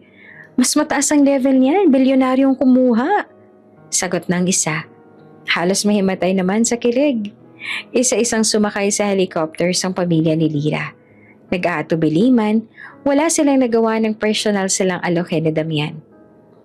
Nay, Tay, huwag kayong mag-alala. Hindi ko kayo pababayaan. Ani Lira na hawak ang kamay ng mga magulang. Anak, hindi kami makapaniwala. Pero kung tunay na siyang nagmamahal sa'yo, susuportahan ka namin. Sagot ng kaniyang ama. Bago tuluyang umalis, huminto sandali si Lira at tumingin sa baryo. Nakita niya ang mga kapitbahay na nagtitilian, nagbubulungan at kumakaway. Para bang isang eksenang hango sa isang fairy tale. Mula sa simpleng katulong, ngayon sinusundo ng 5 helicopters ng isang bilyonaryo. Pag-angat ng mga makina, umalingaw-ngaw ang sigawan at palakpakan ng buong baryo. Hindi pa rin makapaniwala ang lahat sa kanilang harapan na naganap ang isang kwento na tila sa pelikula lang nakikita. Habang lumilipad ang mga helicopters palayo, nakasilip si Lira sa bintana. Yakap-yakap si Sophie. Sa unang pagkakataon, may bahid ng pag-asa sa kanyang puso. Ngunit sa kabilang dako, nakamasid si Vanessa mula sa malayo. Sakay ng isang kotse. Naka-dark shades siya at sa labi nakaguhit ang malamig na ngiti. Hindi pa tapos ang laban, Damian. Hindi mo siya makukuha ng ganun-ganun lang. Bulong niya na puno ng galit at panibog. Paglapag ng mga helicopter sa malawak na hardin ng mansyon, parang malaking selebrasyon ang bumungad sa pamilya ni Lira. May mga nakahilera pang kasambahay at gwardya, handang sumalubong. Ang malalaking pinto ng mansyon ay dahan-dahang bumukas. Tila ba nagsasaad na may bagong kabanatang magsisimula. Si Sophie ang pinakaunang bumaba. Nakangiti siya habang mahigpit na hawak ang kamay ni Lira. Yaya, ito na yung bahay natin. Welcome home. Kasunod nilang bumaba ang pamilya ni Lira. Kinakabahan, hindi alam kung saan titingin. Sanay silang sa kubong gawa sa kawayan kaya't ang makapasok sa napakalaking mansyon na may kristal na chandelier at marmol na sahig ay halos hindi nila mawari. Diyos ko, bulong ng ina ni Lira, hawak ang dibdib. Para akong nananaginip. Sa loob naghihintay si Damian. Nakaayos at seryoso ang mukha. Tinapik nila ang balikat ni Lira bago humarap sa lahat. Mula ngayon, malakas ang boses na umalingaw-ngaw sa bulwagan. Kilalanin ninyo si Lira. Hindi bilang katulong, kundi bilang taong pinakamahalaga sa akin at kay Sophie. Tahimik ang mga tauhan, pero halata sa mga mata nila ang pagkabigla. Lalong lumapit si Sophie kay Lira at yumakap. Wala nang aalis. Si Yaya Lira ang pamilya ko. Nagsimulang palakpakan ng ilang kasambahay, tanda ng pagpayag. Ngunit hindi lahat ay masaya. Biglang bumukas ang pinto. Dumating si Vanessa, nakaputing bestida ngunit halatang magulong itsura. Nakataas ang kilay. At galit na galit ang mga mata. Damian! Malakas yung sigaw. Tumutunog ang takong ng sapatos sa sahig. Ano to? Anong ginagawa ng babaeng yan dito? Kasama pa ang buong pamilya niya? Natigilan ang lahat. Tumigil ang palakpakan. Napalitan ang kaba. Lumapit si Damian at mariin ang tinig. Vanessa, wala ka ng karapatang magtanong. Tapos na ang lahat. Pero hindi nagpatinag si Vanessa. Hindi mo ako pwedeng basta-basta palitan ng isang hamak na katulong. Kahihiyan nito sa lahat ng kaibigan at kaanak natin. Lalong humigpit ang hawak ni Sophie kay Lira. Daddy, ayoko kay Tita Vanessa. Huwag mo lang palalapitin sa amin. Napapikit si Damian. Huminga ng malalim. Pagdilat niya, dumiretso ang titig kay Vanessa. Lahat ng ginawa mo kay Sophie, alam ko na. Lahat ng paninira mo kay Lira, nakita ko rin. Hindi ko nahahayaang muling mangyari yon. Parang binuhusan ng malamig na tubig si Vanessa. Ano sinasabi mo? Nanginginig ang tinig. Sumagot ang isa sa mga gwardya. Ma'am, nakita na po lahat sa CCTV. Wala na pong maililihim. Biglang nag-ingay yung mga tao sa paligid. Ang iba lihim ng ngumiti. Parang matagal nang gustong masampal ng katotohanan si Vanessa. Halos mabaliw naman si Vanessa sa hiya. Lumapit siya kay Lira, galit na galit. Ikaw ang sumira sa lahat ng plano ko. Ngunit bago siya makalapit, agad na humarang si Damian at tinapik ang braso niya. Tama na, Vanessa. Kung may sisisihin ka, sarili mo yon. Naluha si Lira. Hindi dahil sa takot kundi sa gulo ng sitwasyon.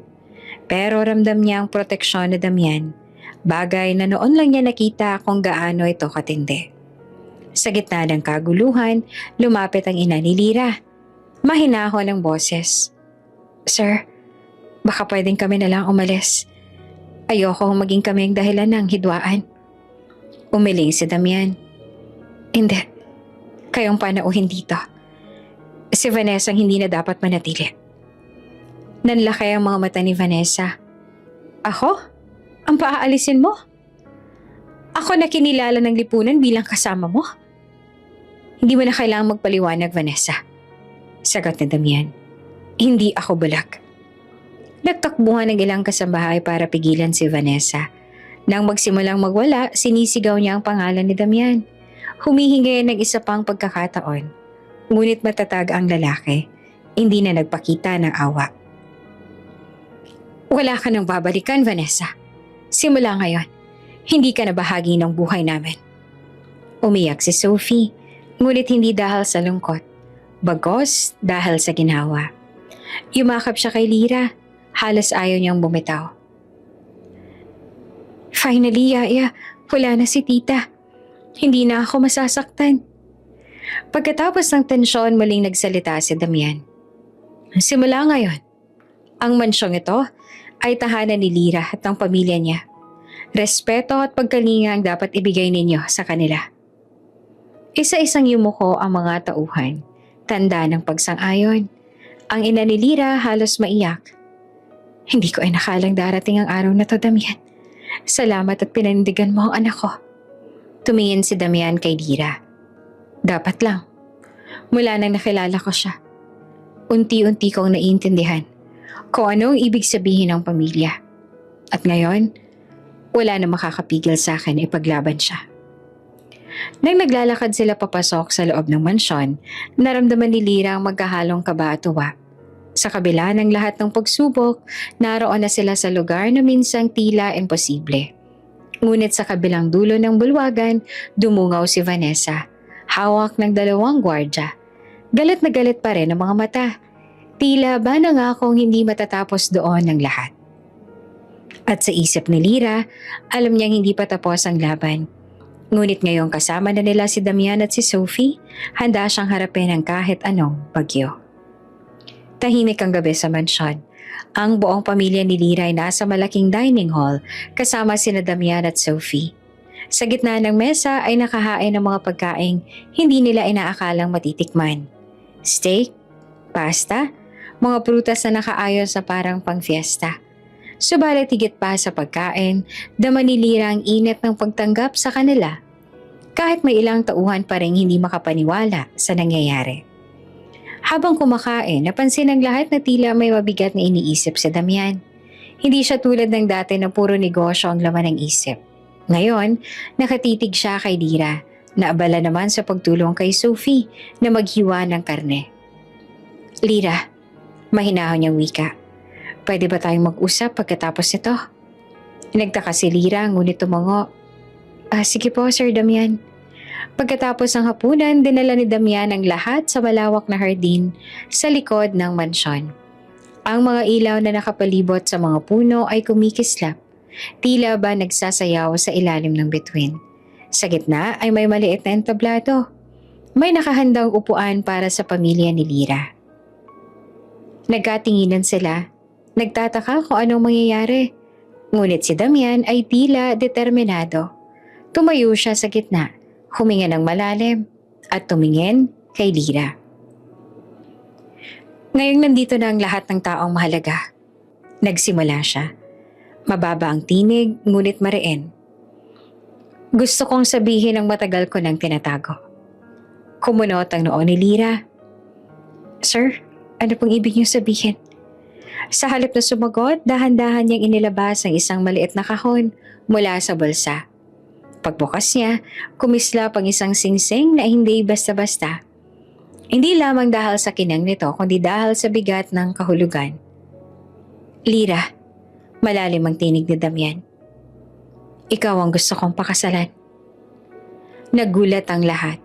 Nabitiwan pa ang kapatid ni Lira, ang basong hawak niya. Ang kanyang ina ay napakapit sa dibdib, parang hindi makapaniwala. Si Lira naman ay natigilan. Para siyang tinamaan ng malakas na hangin na hindi makuha ang tamang hinga. Sir? Ako? Halos pabulong ang tanong niya, puno ng pagdududa. Hindi ako nagbibiro, tugon ni Damian. Diretso ang tingin sa kanya.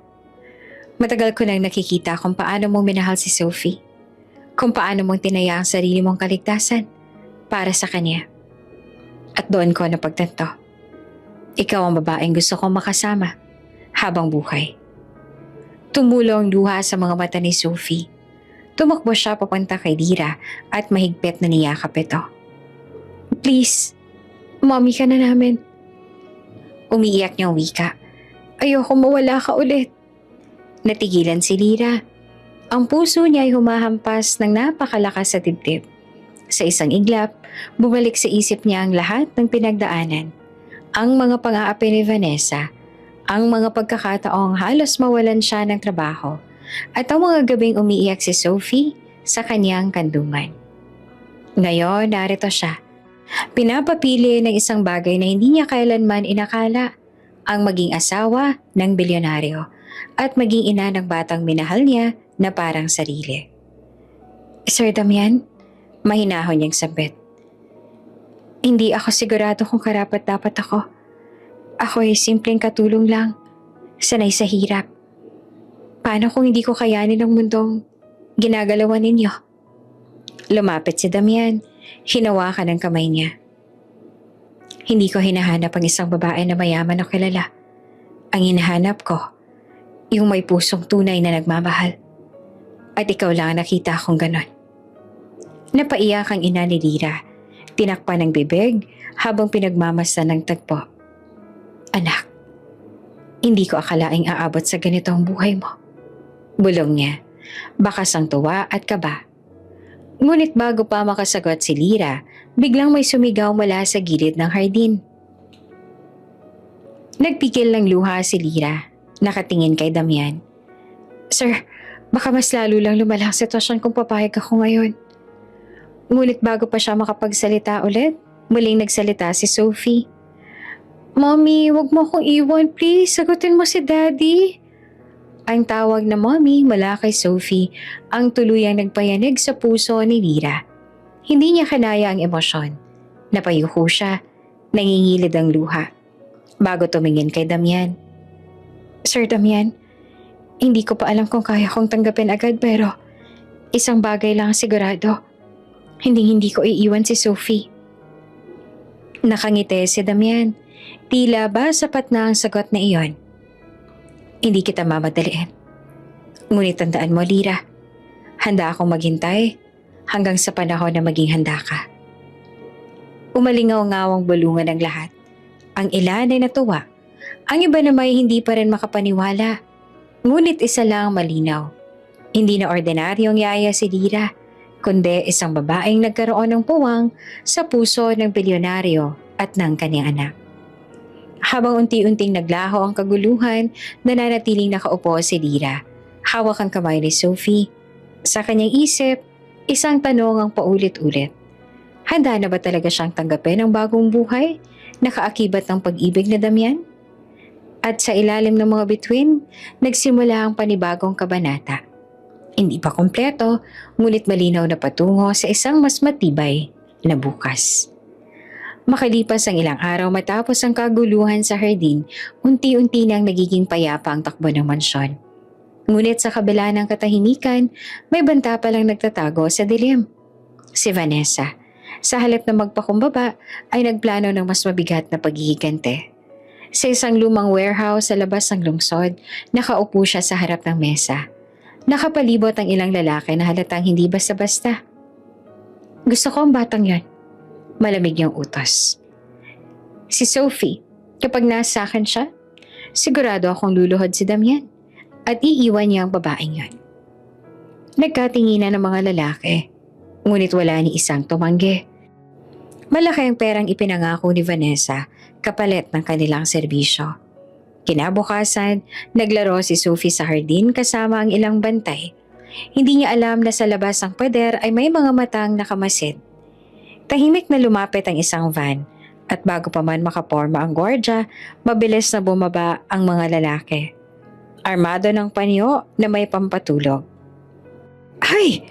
Sigaw ng gwardya, ngunit agad siyang napabagsak. Sa ilang segundo, nahila na si Sophie. Pilit na isinakay sa sasakyan. Mabuti na lang at nandoon si Lira. Pagkarinig ng iyak ng bata, dali-dali siyang tumakbo. Walang takot na humarang sa harap ng van. Hinawakan niya si Sophie at buong lakas na hinila pababa.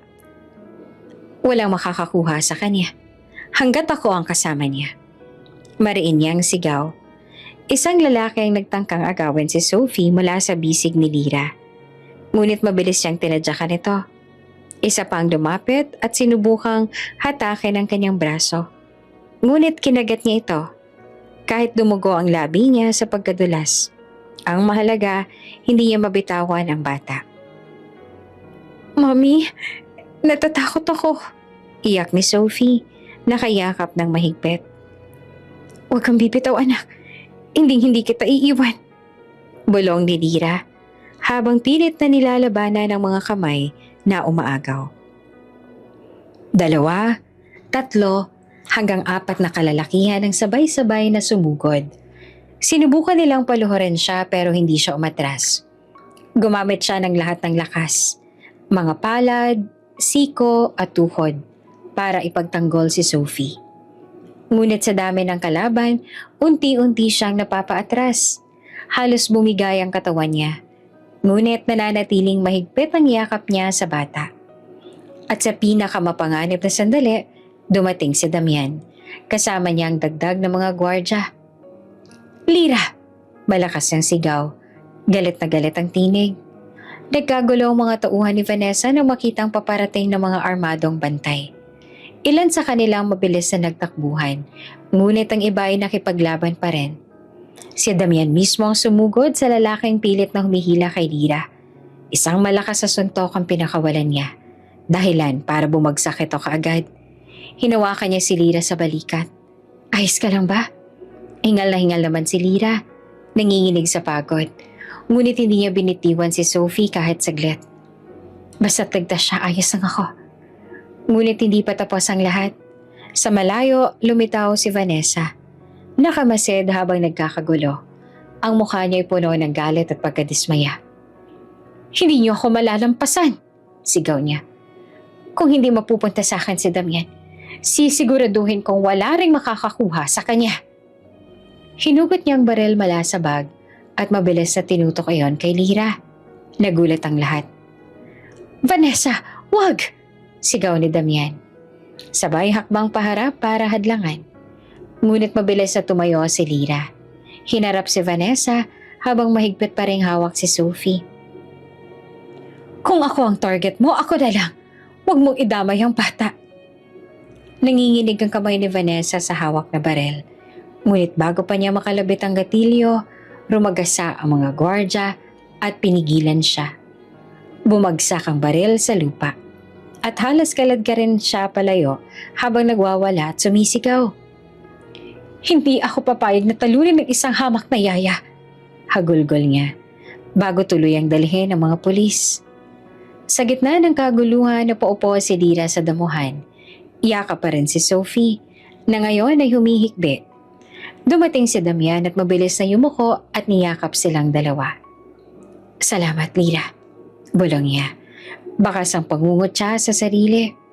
Kung wala ka, baka nawala na siya sa akin. Pati ako. Tumingin si Lyra, pawisan at sugatan.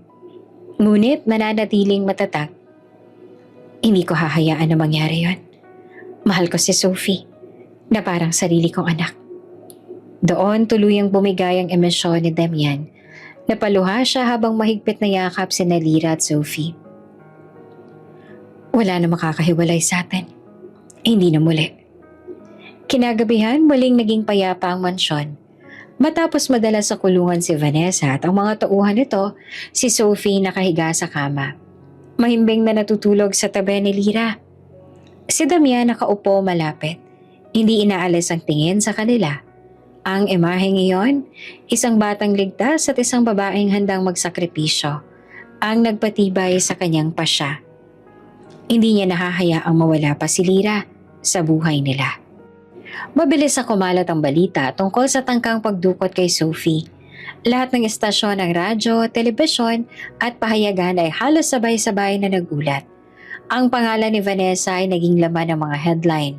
Hindi bilang fiancé ng isang kilalang bilyonaryo, kundi bilang isang babaeng tinangka ang buhay ng isang bata.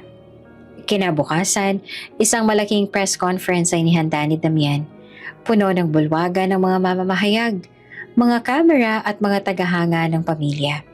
Naghihintay silang lahat ng pahayag mula mismo sa bibig ng bilyonaryo.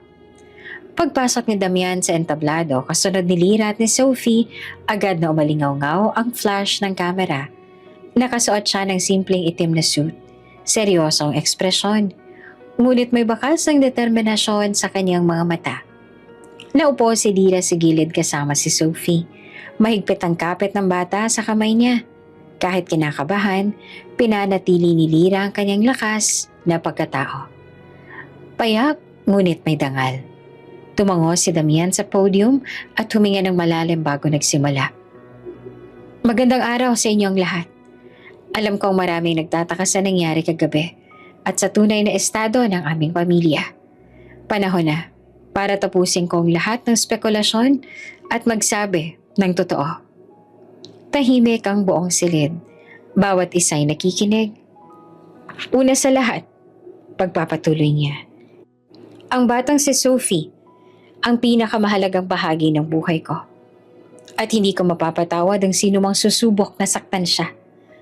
Ang tangkang pagdukot ay hindi gawa ng kung sino lang, kundi ng taong dati kong minahal at ipinakilala sa inyo bilang fiancé, si Vanessa." Nagbulungan ng mga tao, agad na itinaas ang mga kamera. "Matagal na akong niloko ni Vanessa. Sa harap ko, pinapakita niyang mabait siya kay Sophie.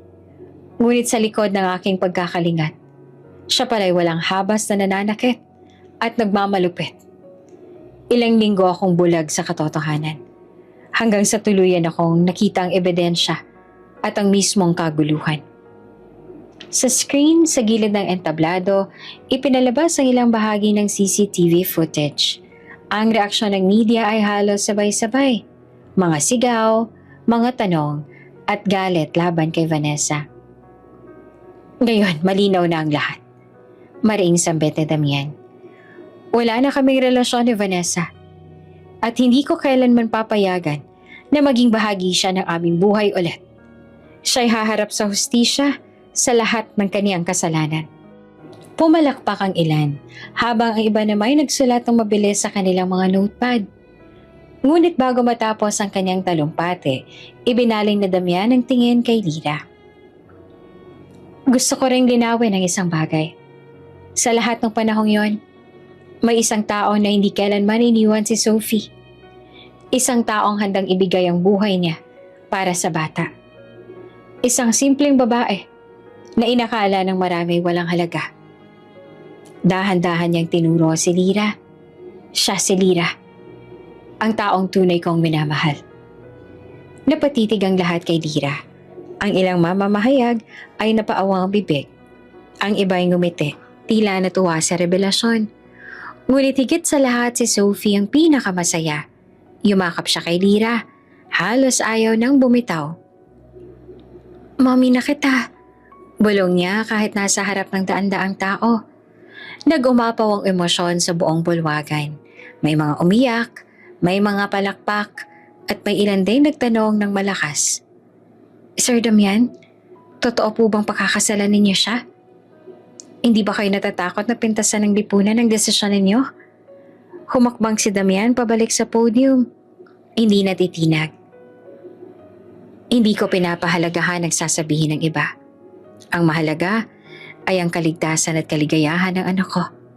At doon, si Lirang pumuno ng kakulangan.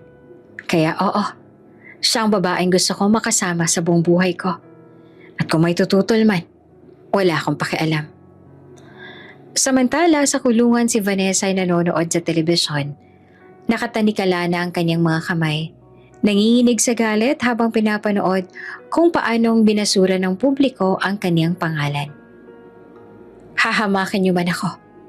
Bulong niya na puno ng hinanakit. Pero babangon ako. Hindi pa dito nagtatapos. Ngunit sa harap ng media at ng sambayanan, malinaw ang hatol. Siya ang kontrabida sa kwento. At si Lira, ang babaeng piniling ipaglaban ng bilyonaryo. Pagkatapos ng press conference, lumabas sina Damian, Lira at Sophie sa harap ng mansyon. Naghihiyawan ang mga tao, naglaladlad ng placard at nagsisigaw ng suporta. Lira, mahal ka namin! Damian, tama ang desisyon mo. Napangiti si Lira. Kahit naiilang, hindi niya akalain na mula sa pagiging yaya, mararanasan niya ang ganitong uri ng atensyon. Ngunit higit sa lahat, ramdam niya ang kasiguraduhan, hindi na siya nag-iisa. Si Damian, mahigpit ang hawak sa kanyang kamay. Simula ngayon, wala nang pagtatago. Ikaw at si Sophie ang mundo ko.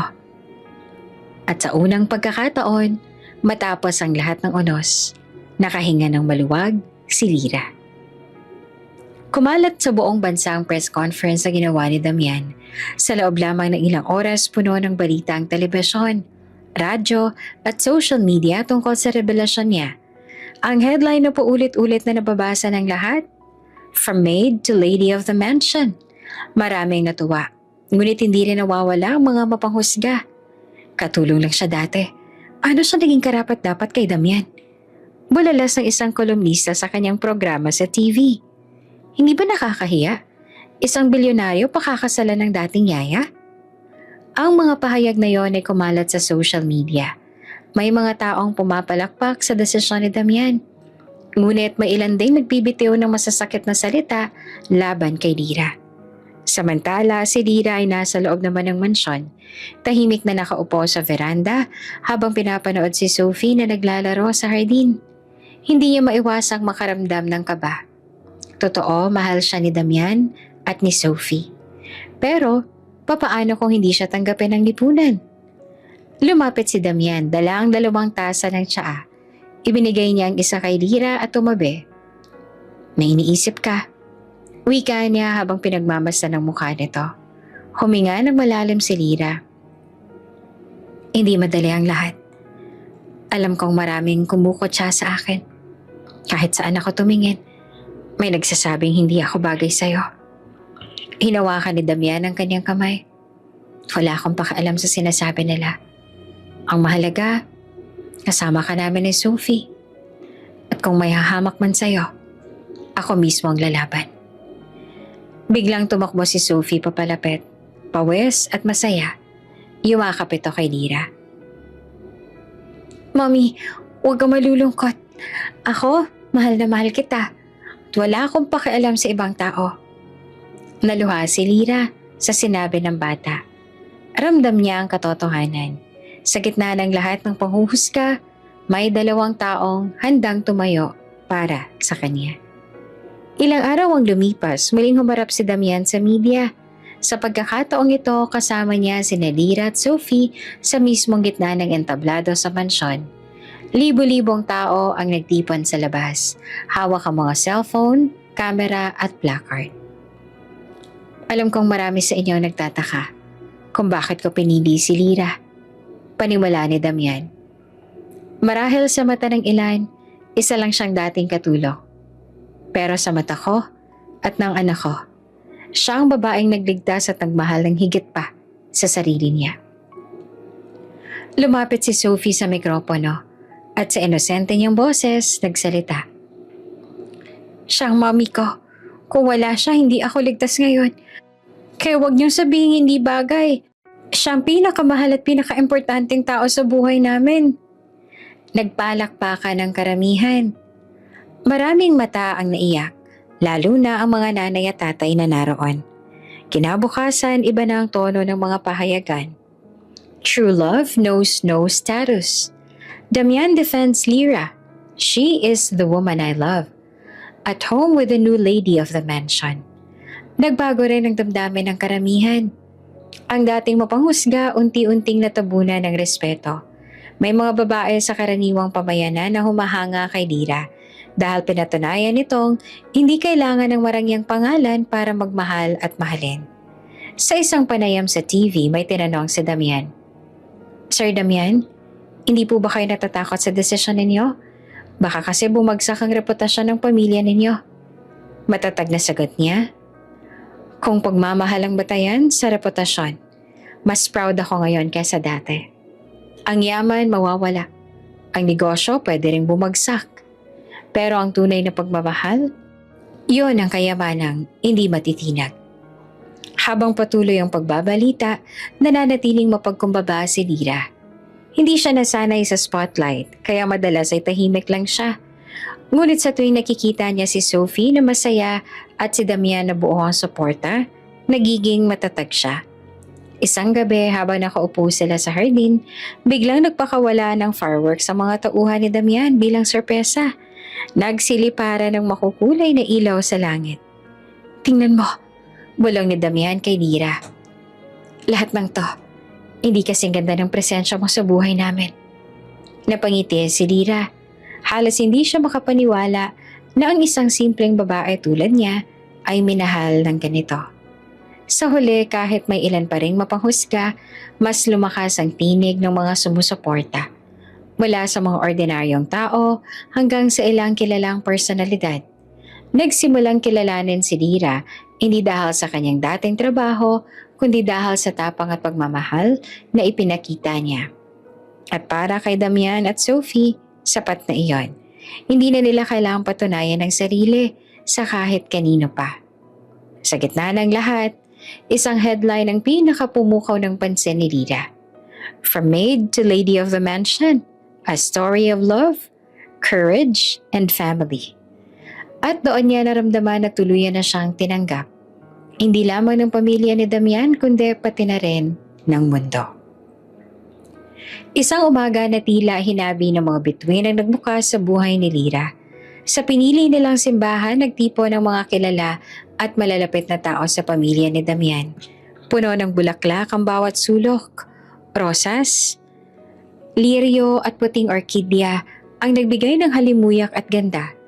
Sa bawat hakbang ng mga bisitang pumapasok, ramdam ang inaabangang kasal ng taon.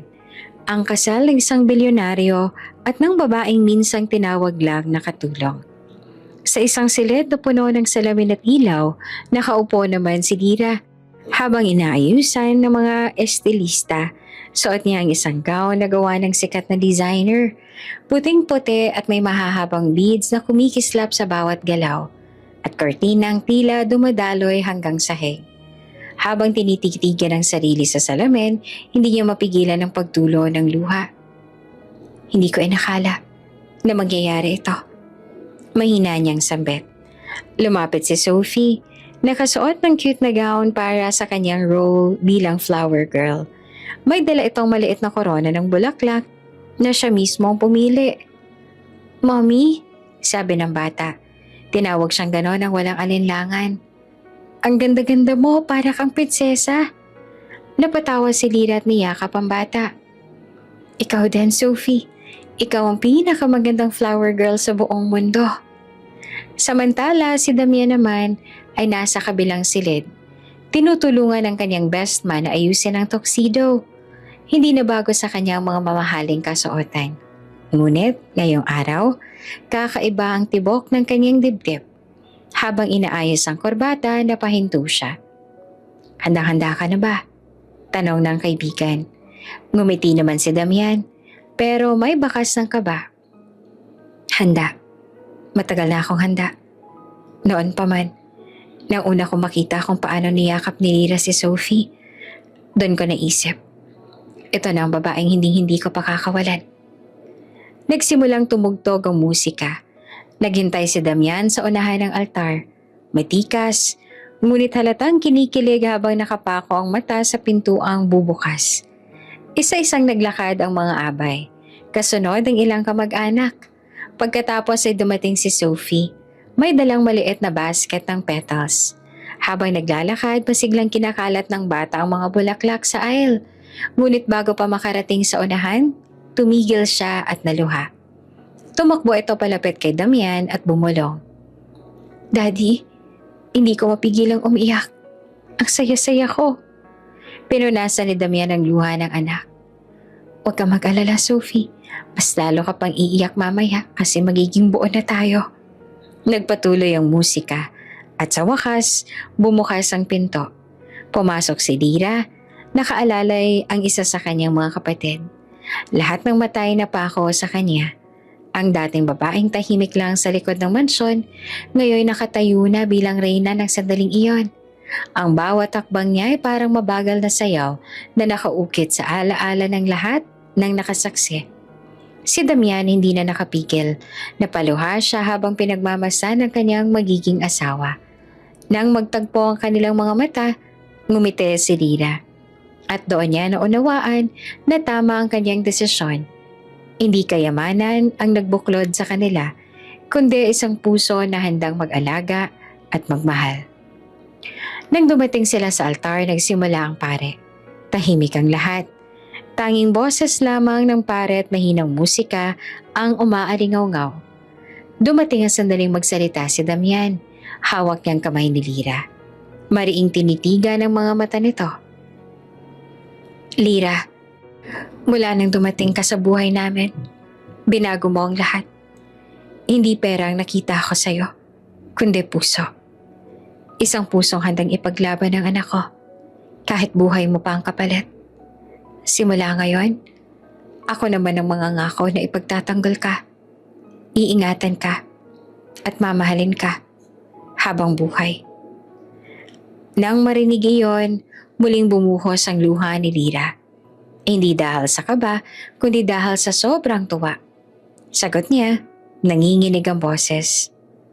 "Damian, hindi ko inakalang may lugar pa ako sa isang mundo na tulad nito.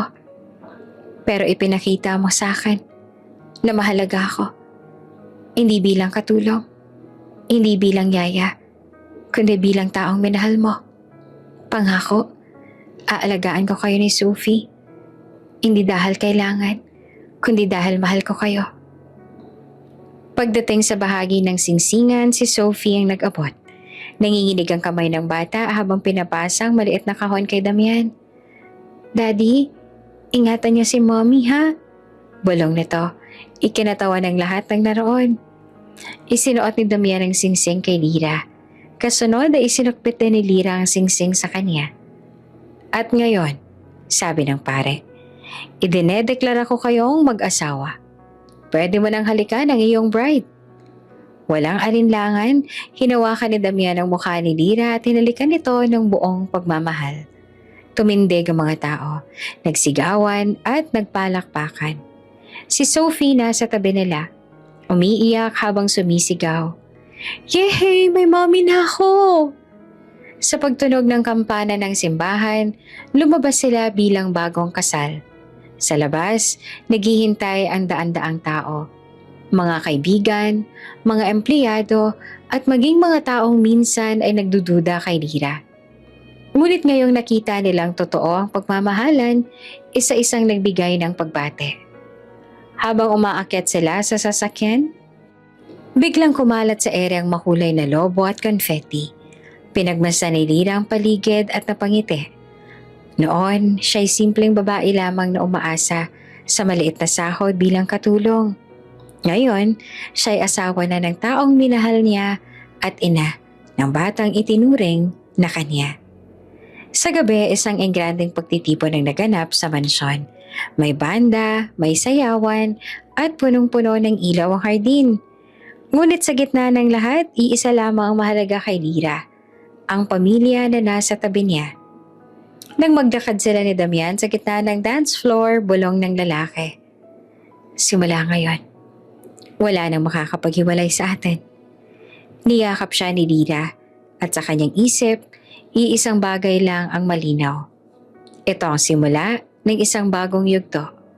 Ang yugto kung saan wala na siyang kailangang ikubli sapagkat tinanggap na siya ng buo.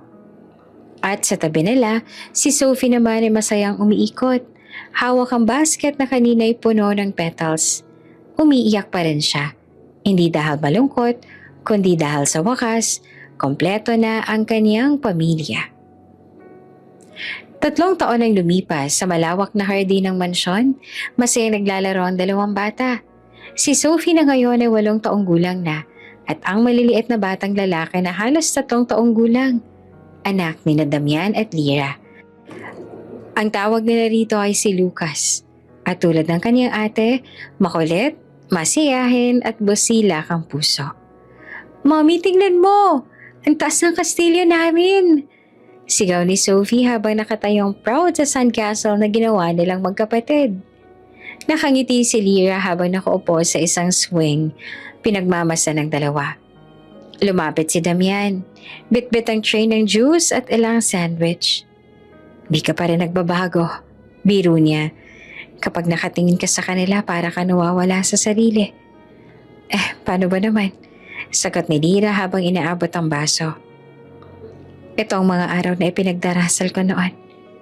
Noon, na hindi ko alam kung may lugar ako sa buhay nila. Ngunit ngayon, narito ako, kasama kayo.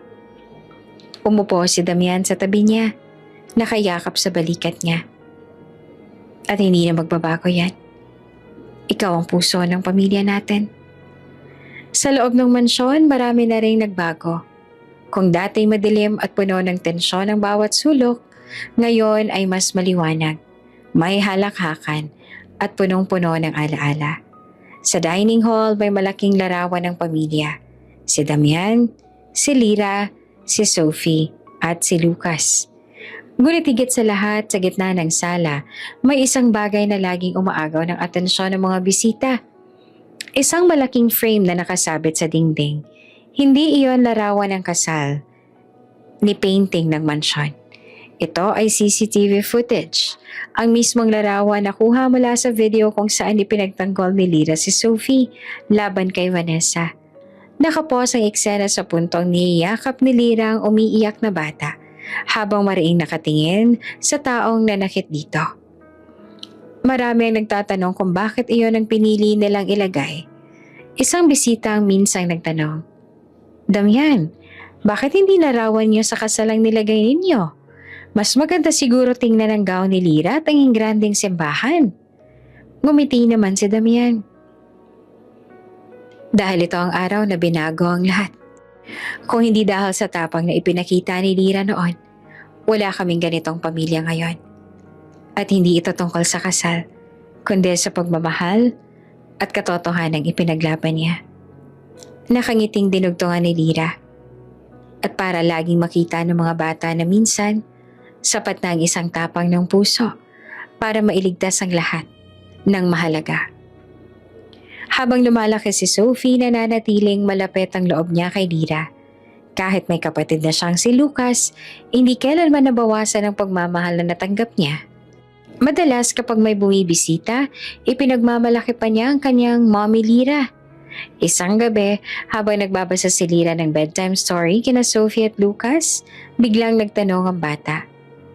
Mommy, paano kung hindi mo ako pinagtanggol noon? Baka wala na ako ngayon? Natigilan si Lira pero ngumiti. Alam mo, Sophie, kahit ilang beses mong balikan ang nakaraan, iisa lang sigurado. Hindi ko hahayaan na mawala ka. Kasi wala pa noon, ikaw na ang anak ko sa puso. At ngayon, hindi lang puso ko nagsasabi nun, pati pamilya natin. Niyakap siya ng bata, mahigpit. Salamat, Mommy. Kahit hindi ikaw ang nagluwal sa akin, ikaw pa rin ang tunay kong Mommy. Halos maluha naman si Lira. Habang si Damian na tahimik lang na nakikinig sa pinto, ay napapangiti at napahinga ng malalim. Sa paglipas sa mga taon, natutunan ng lipunan na tanggapin ang kwento nila. Ang dating headline na may halong panghuhusga, Made Mary's Billionaire, ay naging inspirasyon para sa marami. Sa halip na pagtawanan, ginamit ng iba bilang paalala na hindi nakabatay sa estado ang halaga ng isang tao. May ilang magazine na muling nagsulat tungkol kay Lira. Ngunit sa tuwing may ini-interview sa kanya, iisa lang ang sagot niya. Hindi ako espesyal. Ginawa ko lang ang tama. Ngunit sa puso ni Damian at Sophie, higit pa roon ang kanyang nagawa. Siya ang nagligtas sa kanila, nagbigay ng liwanag, at nagturo kung paano magmahal ng walang takot. Isang hapon, habang nakaupo silang lahat sa hardin, pinagmamasdan ng paglubog ng araw. Nagsalita si Damian. Naalala mo ba nung unang beses tayo nagkita? Hindi mo malang ako matignan ng diretsyo. Ngayon, tignan mo tayo. May 2 anak, may tahanan, at may pagmamahalang hindi matitinag. Ngumiti si Lira. Hindi perang nakita ko sa'yo noon, Damian. Nakita ko ang ama na handang gawin ang lahat para sa anak niya. At doon ko nalaman, kahit gaano kayaman ang mundo mo, kailangan mo pa rin ng isang taong magmamahal ng totoo. Nagpatianod sa hangin ang kanilang tawanan, kasabay ng halakhak na Sophie at Lucas na nagtatakbuhan sa damuhan. Sa dulo ng lahat, malinaw ang larawan ng kanilang buhay. Isang pamilya na buo, hindi dahil sa pangalan, kundi dahil sa kayamanan. Kundi dahil sa tapang, pagmamahal, at tiwala. At sa bawat pagkakataon na napapatingin sila sa naka-frame na CCTV footage, paulit-ulit nilang naaalala. Iyon ang araw na nagligtas sa kanila mula sa kasinungalingan. At iyon din ang araw na nagsimula ang kanilang tunay na pamilya. At habang muling bumabagsak ang hapon at dumilim ang paligid, mas maliwanag kesa kailanman ang apoy ng pagmamahalan sa loob ng kanilang tahanan. Bago ka pa lang sa channel neto, ibang kwento ni Ate Jane, istorya mo, ikwento ko. Huwag kalimutang pindutin ang notification bell at subscribe button.